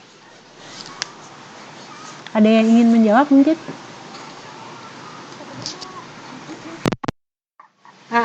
Jadi mau untuk mengisi soal nomor 3 ini kan kalau misalkan kita nyari di modul itu, aku ini nggak nyari di modul, jadi nyari kasus baca kasus gitu. Jadi biar bisa menemukan step by stepnya. Sebenarnya nggak yakin juga ini bener apa salah, cuman kalau dilihat kayak di Indonesia kan ini kasus sudah muncul yang pernah kayak gini. Cuman karena aku pernah nonton drama Korea yang sama seperti ini, jadi aku masukin gitu. Karena kalau baca modul saya emang nggak nemu nih.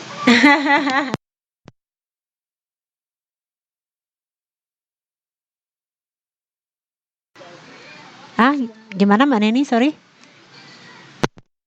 Memperbaiki kegagalan, cara memperbaikinya, satu, berikan sesuatu yang unik, sesuatu yang beda dari yang lain. Itu. Terus kedua, interaktif. Ketiga, membuat target baru yang lebih masuk akal. Keempat, buat strategi baru ketika pemasaran gagal, membuat strategi yang baru. Ya, jadi yang paling penting itu sebenarnya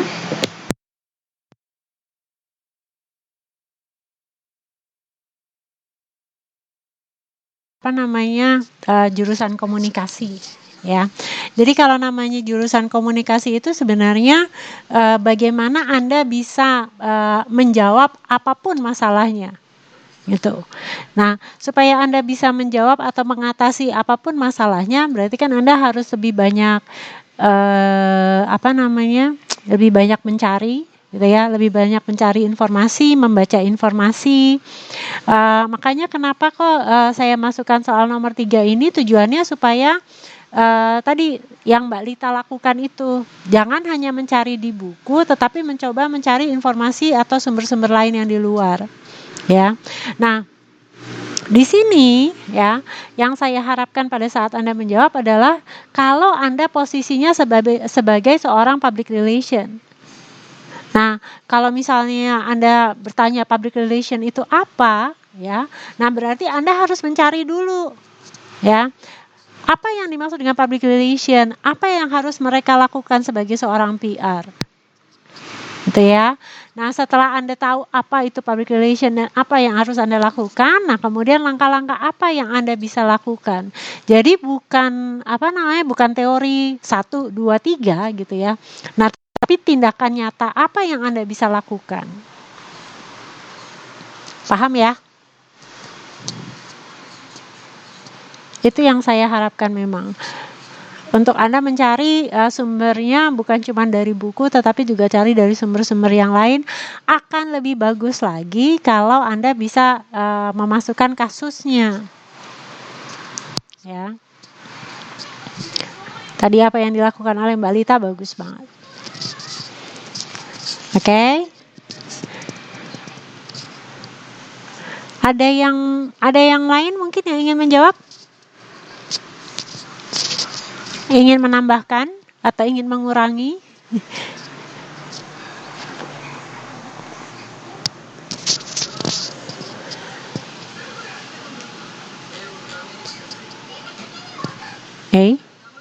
Nggak ada?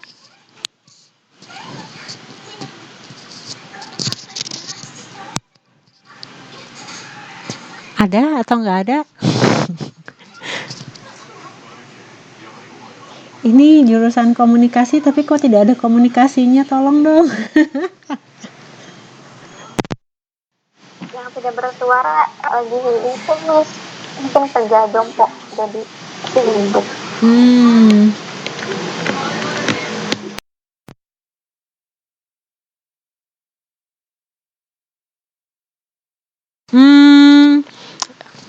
Yang tolong dikasih tahu untuk yang lain.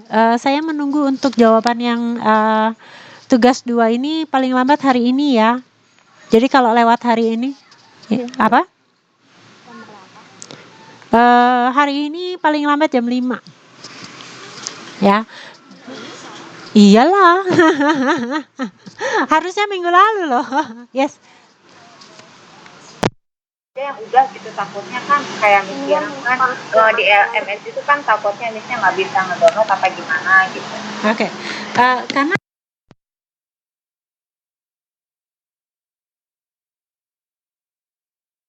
justru makanya ini saya lagi bingung.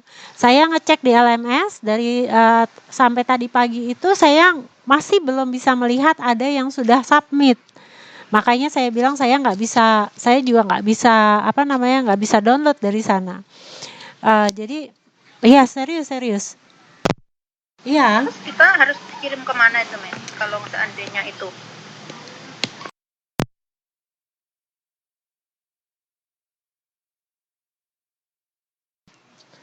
Gitu. Jadi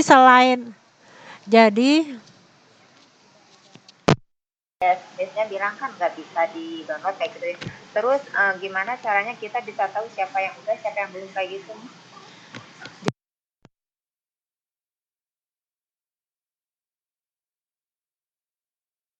kirimkan ke saya. Nanti habis selesai ini saya akan coba update lagi siapa yang sudah serahkan, siapa yang belum. Oke, karena saya sampai sekarang itu saya download saya lihat di LMS itu saya cek belum ada yang submit. Makanya saya juga bingung. Kenapa kok masih belum pada submit? Oke. Makanya saya minta supaya Anda juga kirimkan ke saya, jadi saya juga bisa ngecek gitu. Dan kalau kalau nanti memang saya harus menunjukkan bukti bahwa Anda sudah mengumpulkan, saya bisa menunjukkan buktinya bahwa ini tugas 2 sudah dikerjakan, gitu. Paham ya? Oke. Ini gimana Mbak Lela? Nggak bisa dihubungin ya? Oke, kalau misalnya Mbak Lela nggak bisa dihubungi, kita langsung masuk ke modul 9 aja dulu deh ya.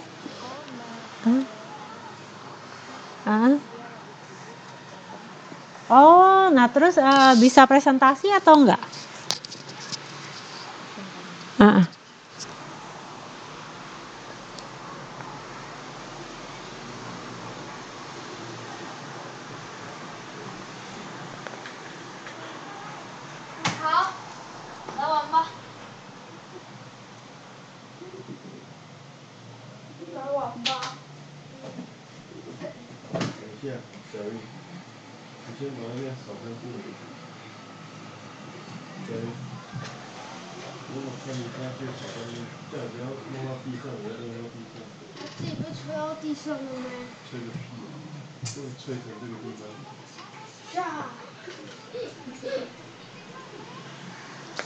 Oke, sambil kita menunggu jawabannya Mbak Lela, kita masuk ke modul 9 aja ya, tentang pembicaraan bisnis ya. Kalau untuk presentasi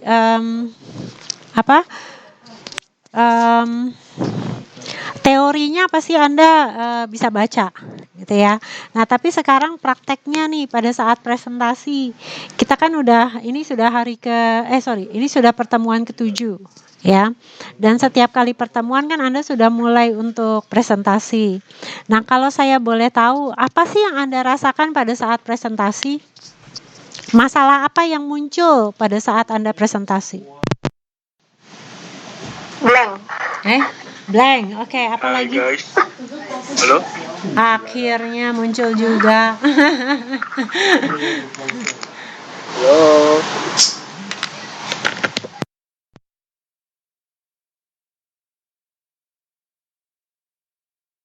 Sekarang apa yang muncul pada saat Anda presentasi? Tadi yang pertama blank, kemudian yang kedua apa lagi? Yang lain mungkin? Kalau Mbak Lita ngerasanya blank, yang lain? Suara saya masih mati. Itu kata Mbak Lela, katanya maaf ya nggak bisa presentasi. Lalu katanya si Mas Hari udah bilang katanya mau mewakilin ya. Tapi Mas Harinya nggak masuk ya. Apa namanya coba ditanya.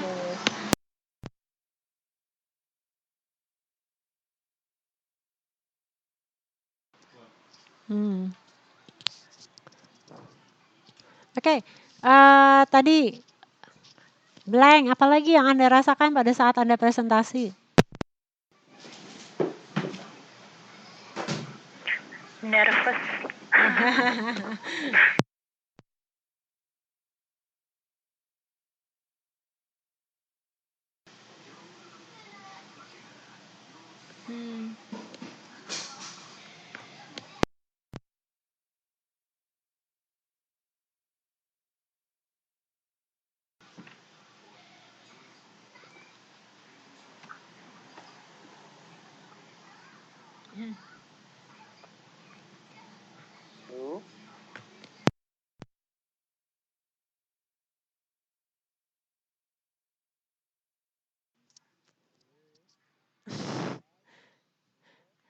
Kedengeran Mas Kevin?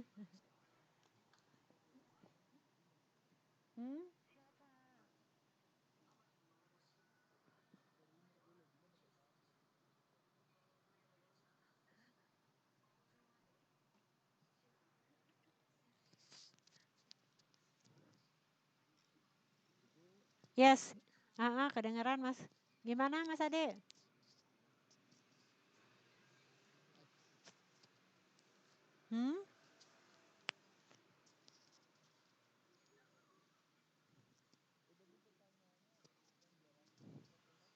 Yes.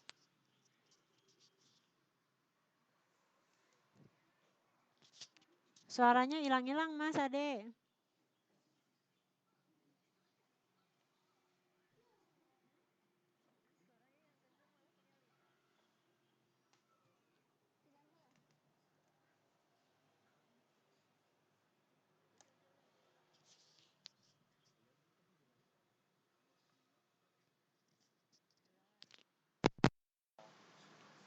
Pertanyaannya gimana tadi? Apa yang jadi kendala saat presentasi kan? Ya. Gugup. Apalagi? Itu gugup pasti sih. 80% kayak. Terus gugup saat presentasi gugup, kurangnya memahami materi biasanya ada tuh. Jadinya bingung menjawab pertanyaan, Miss. Oke. Udah kurang memahami, tambah gugup udah. Oke. Terus kamu ngantuk juga nggak, Dek? Kalau ngantuk enggak sih, cuma kadang kesel kalau ada orang.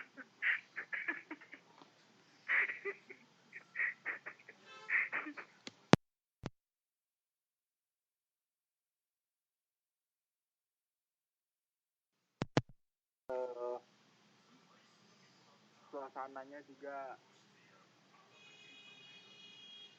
ada yang mendukung, ada yang tidak, ada yang saat presentasi ribut, saat presentasi sepi, nggak ada saut-sautan. Itu biasanya kendalanya kalau presentasi nggak sih? Sama Terima kasih.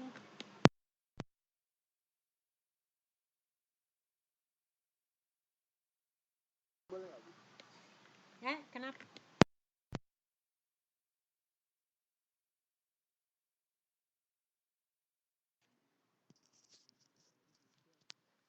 Oh.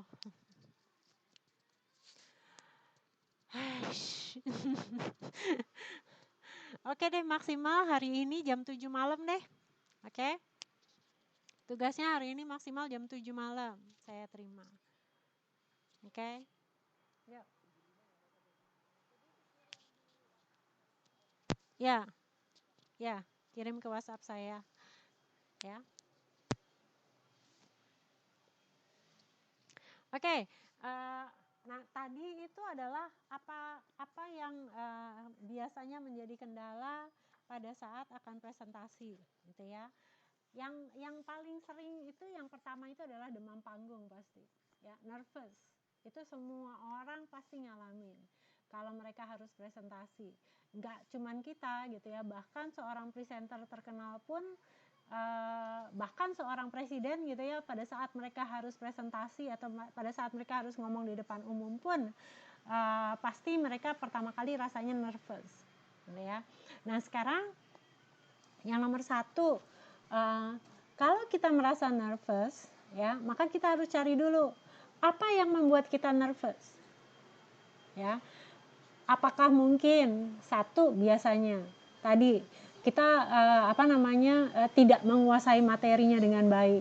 Biasanya kalau kita tidak menguasai materi dengan baik, pasti itu nervous. Karena ada ketakutan-ketakutan yang muncul biasanya, ya. Nah, apa yang harus kita lakukan supaya kita nggak kalau misalnya ternyata sumbernya adalah kita tidak menguasai materi yang baik, ya berarti solusinya cuma satu, berarti kita harus lebih mendalami lagi materi yang akan kita sampaikan, ya. Nah, bagaimana caranya supaya kita termotivasi untuk kita bisa memperdalam materi yang ingin kita sampaikan? Yang harus kita ada di dalam pikiran kita adalah kalau kita harus presentasi, ya, maka pasti kita tuh harus meninggalkan sesuatu untuk orang yang sudah mendengarkan presentasi kita, ya. Jadi paling tidak harus ada tujuan yang ingin kita capai yang mereka itu bisa tangkap, gitu ya. Misalnya kita presentasi tentang dampak COVID-19 lah, gitu ya. Paling tidak orang yang mendengarkan itu mereka harus tahu apa yang akan terjadi nih kalau di negaranya atau di daerahnya itu terkena COVID-19. Itu kan berarti kita harus tentukan dulu nih, harus ada di dalam pikiran kita kira-kira apa yang informasi apa yang kita ingin supaya orang itu menangkap dengan baik, ya. Nah itu berarti tujuan dari kita melakukan presentasi itu harus jelas, ya. Nah kalau kita sudah tahu tujuannya dengan jelas, maka kita akan termotivasi untuk kita bisa menggali lebih banyak lagi informasi, ya, yang berhubungan dengan topik yang akan kita sampaikan, ya. Nah kalau kita sudah siapkan topik, jangan cuman kita siapkan topik, tetapi kita juga harus berpikir atau kita harus juga memikirkan kira-kira pertanyaan-pertanyaan apa yang kira-kira akan muncul pada saat saya menyampaikan topik tersebut, ya. Itu juga harus dipersiapkan, ya. Sehingga kalau itu semua sudah siap, pasti paling tidak rasa nervousnya itu akan paling tidak 50% itu akan hilang, ya. Nah, tapi ada orang-orang tertentu yang masalahnya bukan karena mereka tidak menguasai materi, gitu ya, bukan karena mereka takut untuk ditanya, tetapi memang karena mereka tidak merasa nyaman pada saat mereka itu berdiri di depan umum di mana banyak orang yang melihat mereka, ya.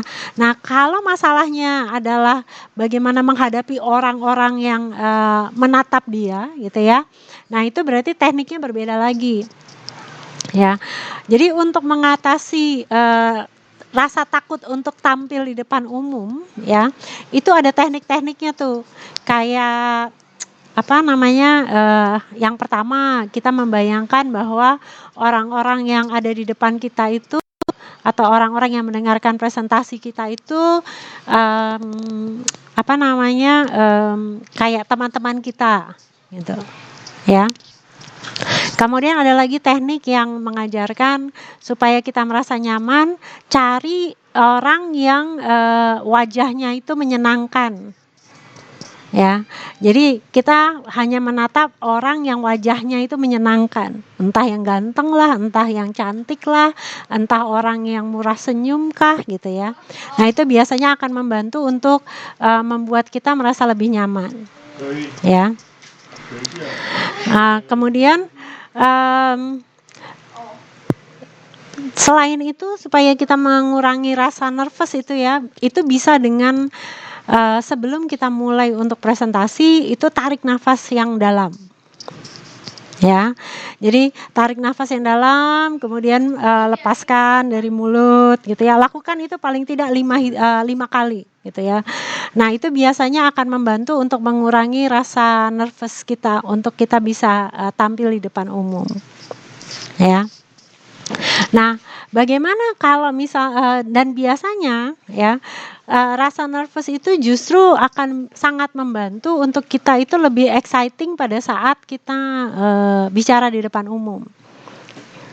Ya, jadi bukan berarti bahwa rasa nervous itu pasti negatif, enggak. Ya, tapi justru itu bisa kita manfaatkan untuk kita tuh bisa lebih antusias pada saat kita berbicara. Ya. Oke, dari yang untuk rasa nervousnya itu dulu, ada yang mungkin ingin bertanya?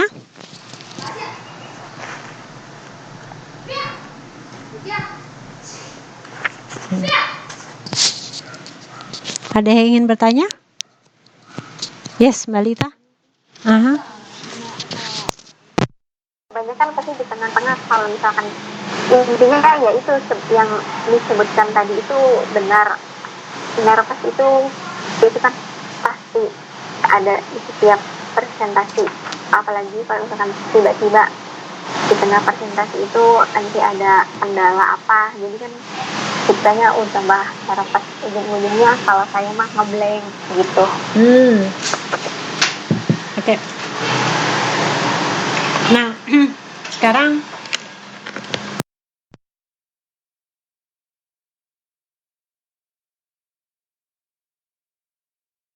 caranya mengatasi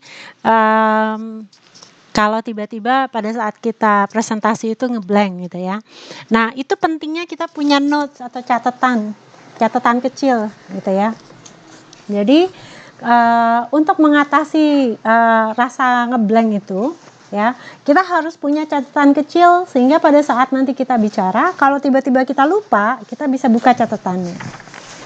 Makanya kalau Anda lihat tuh, kalau di film-film tuh orang menyampaikan speech gitu ya, mereka harus ngomong di depan orang banyak gitu. Biasanya mereka pasti punya catatan kecil untuk membantu mereka kalau tiba-tiba mereka ngeblank, mereka jadi bisa lihat catatan. Tapi bukan berarti setiap kata-katanya itu ditulisin gitu ya, enggak. Tetapi apa poin-poin yang penting. Ya, jangan sampai catatan kita tuh banyak banget gitu, malah justru itu akan membuat kita semakin ngeblank karena kita nggak tahu nanti kertas mana yang harus kita buka. Nah kemudian juga untuk mengatasi rasa ngeblank itu kita harus lebih banyak latihan, ya. Dengan kita sering banyak melatih diri untuk kita mempresentasikan, ya, terutama dengan latihan di depan cermin, itu biasanya akan membantu supaya rasa ngeblank itu atau rasa nervous itu juga akan bisa lebih berkurang dibandingkan kalau kita tidak pernah berlatih. Oke? Menjawab kira-kira Mbak Lita?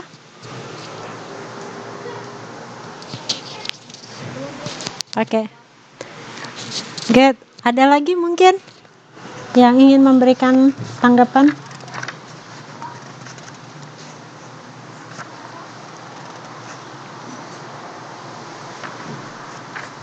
Nah, sekarang bagaimana caranya supaya pada saat kita presentasi kita itu bisa meyakinkan, ya. Nah, kalau kita pada saat kita presentasi, ya, yang paling penting itu adalah eye contact. Jadi bahwa kita itu harus memandang orang yang kita ajak bicara, gitu ya. Nah, seringkali untuk orang itu bisa meyakinkan orang lain gitu ya. Pada saat kita presentasi itu coba pandang orang tersebut ya, dan kita tahan pandangan kita kepada satu orang itu paling tidak 5 detik gitu ya. Jadi pada saat kita ngomong, kita ngelihat, kemudian kita tahan pandangan kita ke satu orang itu 5 detik. Nanti kemudian kita lihat lagi orang lain, kemudian kita tahan pandangan kita tuh 5 detik ke tiap orang. Nah, dengan kita membangun eye contact, itu biasanya orang itu akan lebih memperhatikan kita. Gitu, ya. Nah, terus ada yang biasanya ada yang bilang, gimana caranya orang saya nervous terus suruh ngelihat matanya yang ada makin gemeteran gitu ya. Nah, caranya ya, kalau misalnya kita memang masih masih ngerasa nervous, jangan tatap langsung matanya, tetapi tatap di antara alis itu, apa sih istilahnya tuh, dahi ya, di dahi, di tengah-tengah di antara alis. Nah, kalau kita memandang di situ ya, itu seolah-olah kita memandang matanya gitu ya, padahal yang kita lihat tuh sebenarnya cuman antara dahi itu ya, di tengah-tengah dahi. Nah, itu juga bisa salah satu teknik untuk kita bisa membangun eye contact dengan audience atau orang yang mendengarkan presentasi kita. Oke. Nah, itu salah satu teknik juga. Nah, kemudian teknik yang lain ya, kalau pada saat Anda presentasi itu usahakan untuk Anda itu jangan cuman berdiri di satu titik ya. Apalagi kalau misalnya Anda berdiri itu di belakang podium gitu ya. Jadi misalnya Anda harus melakukan presentasi misalnya 45 menit. Selama 45 menit itu Anda terus di belakang podium. Itu tuh biasanya tidak akan pernah bisa berhasil untuk membuat orang mendengarkan Anda. Ya. Jadi pada saat Anda presentasi, Anda perlu untuk mencoba untuk menghampiri orang yang Anda presentasikan gitu ya, atau audiens Anda. Nah, jadi berusahalah untuk bergerak dari satu titik ke titik yang lain ya. Tapi ya di sini nih tricky juga gitu ya. Pada saat Anda bergerak, jangan Anda bergerak kiri kanan gitu kayak setrikaan gitu ya, kiri kanan. Kalau kayak begitu malah justru kelihatan kalau Anda tuh nervous. Ya, tetapi pada saat Anda presentasi bergeraklah ya, tetapi dengan lambat. Jadi jangan geraknya cepat kiri kanan gitu ya. Ini bukan bukan lomba lari gitu ya. Jadi Anda pada saat Anda presentasi bergeraklah, tapi bergerak dengan lambat. Kemudian di satu titik coba tahan di situ kira-kira 1 menit antara 3 sampai 5 menit baru pindah ke titik yang lain. Ya, nah itu bisa juga membantu supaya membuat kita itu mengurangi rasa nervous, ya. Tetapi juga untuk membantu supaya terlihat presentasi kita itu menjadi lebih hidup dan kita bisa lebih banyak berinteraksi dengan orang yang kita ajak bicara. Oke, dari situ dulu mungkin ada yang ingin ditanyakan. Jadi selain selain teknik-teknik yang ada di buku gitu ya, ini teknik ini nih juga sangat penting untuk kita pelajari. Oke, dari sini dulu mungkin ada yang ditanyakan. Sebenarnya kalau ada tatap muka gitu ya, itu saya bisa mengajarkan Anda lebih banyak lagi untuk Anda bisa presentasi lebih baik ya. Saya waktu pertama kali presentasi itu saya tuh sering presentasi waktu saya di kuliah ya. Waktu itu saya ikut satu organisasi namanya Latihan Keterampilan Manajemen Mahasiswa. Nah, di situ kita tuh manggil seorang trainer. Jadi tuh trainer itu tuh dari memang ahli presentasi, dan kalau misalnya dia ngasih presentasi itu ya minimal itu orang itu harus bayar 10 juta zaman dulu gitu ya, tahun 90-an itu mereka harus bayar paling nggak 10 juta satu orang. Cuman untuk mengajarkan teknik presentasi yang saya berikan pada hari ini nih kepada Anda. Nah, dan dia memberikan latihan-latihan supaya kita itu bisa melakukan presentasi dengan lebih baik. Ya, nah dari pelatihan-pelatihan itu kemudian dengan banyak istilahnya jam terbang gitu ya, dengan kita lebih sering presentasi, maka makin lama pada saat kita presentasi kita akan menjadi bisa lebih baik. Istilahnya ala bisa karena biasa. Oke? Ya, dari situ dulu mungkin ada yang ingin ditanyakan. Itu teknik presentasi singkat gitu yang saya bisa berikan. Ada yang ingin ditanyakan mungkin? Ada? Ini masih pada hidup kah? Halo? Hah? Oke, ada yang mau ditanyakan mungkin?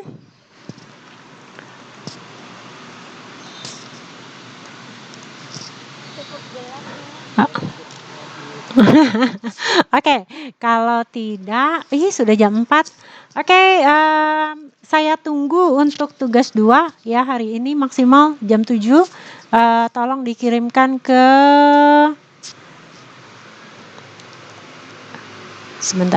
Tolong dikirimkan ke WhatsApp saya ya. Nanti saya akan list juga siapa saja yang sudah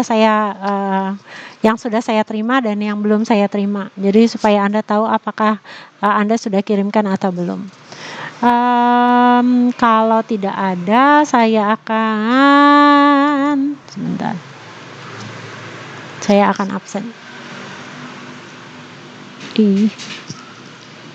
Oke.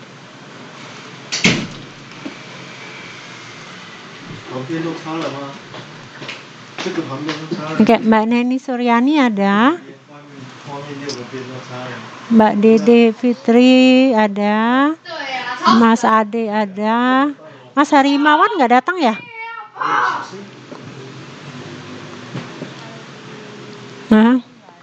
Oke. Mbak Nur Aisyah ada, Mbak Lela Suginasi ada, Mbak Lita Solihat ada, Mbak Mariutin ada, Mbak Kiki Amalia ada, Mbak Siti Kotijah ada, Mbak Sriati ada, Mbak Norsi Yamah ada. Oke, berarti hari ini yang nggak hadir, ya berarti yang hari ini yang nggak hadir Mas Hari Imawan ya. Oke. Ada yang ingin ditanyakan? Ada yang ingin ditanyakan? Nggak ada? Oke, kalau tidak ada berarti kita akhiri pertemuan kita pada hari ini. Terima kasih semuanya dan terima kasih untuk kelompok 5 yang sudah presentasi. Sampai ketemu minggu depan. Terima kasih. Terima kasih, Miss. Yo, selamat sore. Terima kasih.